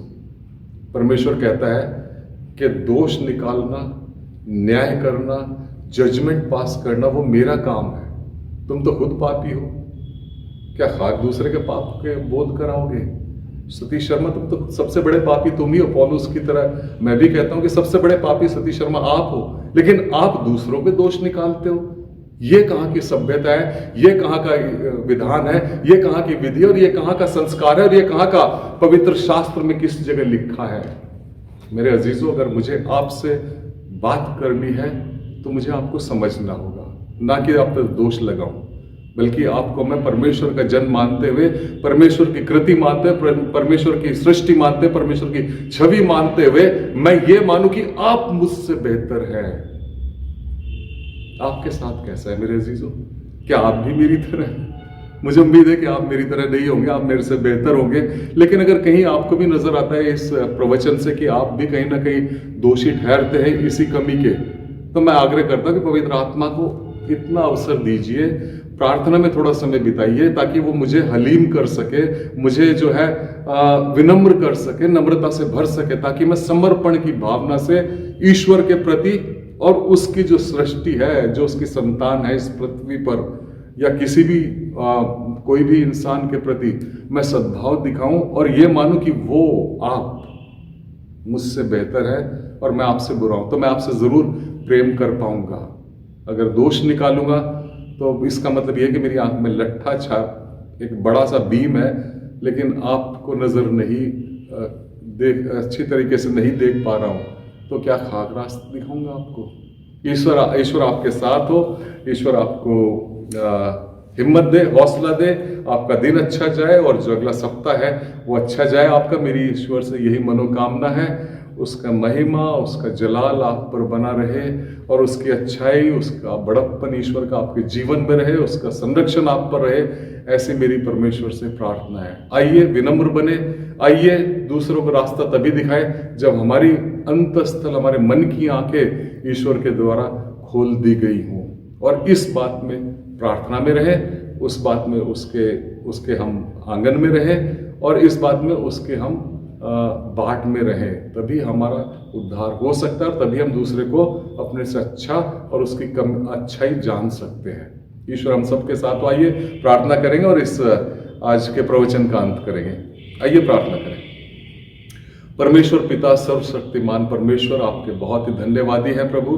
आज जो प्रवचन आपने अपनी पवित्र आत्मा के द्वारा अपने दास को आपने दिया है, काश प्रभु वो आपके दास के जीवन में सार्थक हो प्रभु, और आपका दास कुछ बेहतर इंसान इस प्रवचन से बन सके। और मेरे अजीज, मेरे प्रियजन, मेरे भाई बहन, बच्चे, महिलाएं और पुरुष, और जो बुजुर्ग हों और जो तरुण हो, तरुणियां हो, इस प्रवचन को सुन रहे हो प्रभु, आप उनका भी उत्थान करें। और कोई गमज़दा हो प्रभु, जो दिल से प्रभु परेशान हो, कोई व्यथा, किसी की परेशानी हो प्रभु, आप हर एक के दिल की परवास को सुने और हर एक के दिल की आप गुहार को आप अपनाएं प्रभु। जो भी जिसकी जो दुख तकलीफ परेशानी हो, आपके सामने हम पेश करते हैं। हर एक चीज़ का समाधान निकालिए, लेकिन समाधान वही हो जिसकी हमें ज़रूरत हो। ऐसा ना हो कि आप समाधान ढूंढ दें और हमने गलत चीज़ मांगी हो और उससे हमारा नुकसान हो जाए प्रभु। सब कुछ आदर, सम्मान, महिमा आपको सौंपते हुए प्रभु, और अपने आप को पूर्णतया आपके हाथों में समर्पित करते हुए ये प्रार्थना हम प्रभु यीशु के नाम से मांगते हैं। सुन और ग्रहण कर। आमीन, आमीन, आमीन। ईश्वर आप सबके साथ हो मेरे अजीजों, और God bless each one of you and each person and member of your family. धन्यवाद।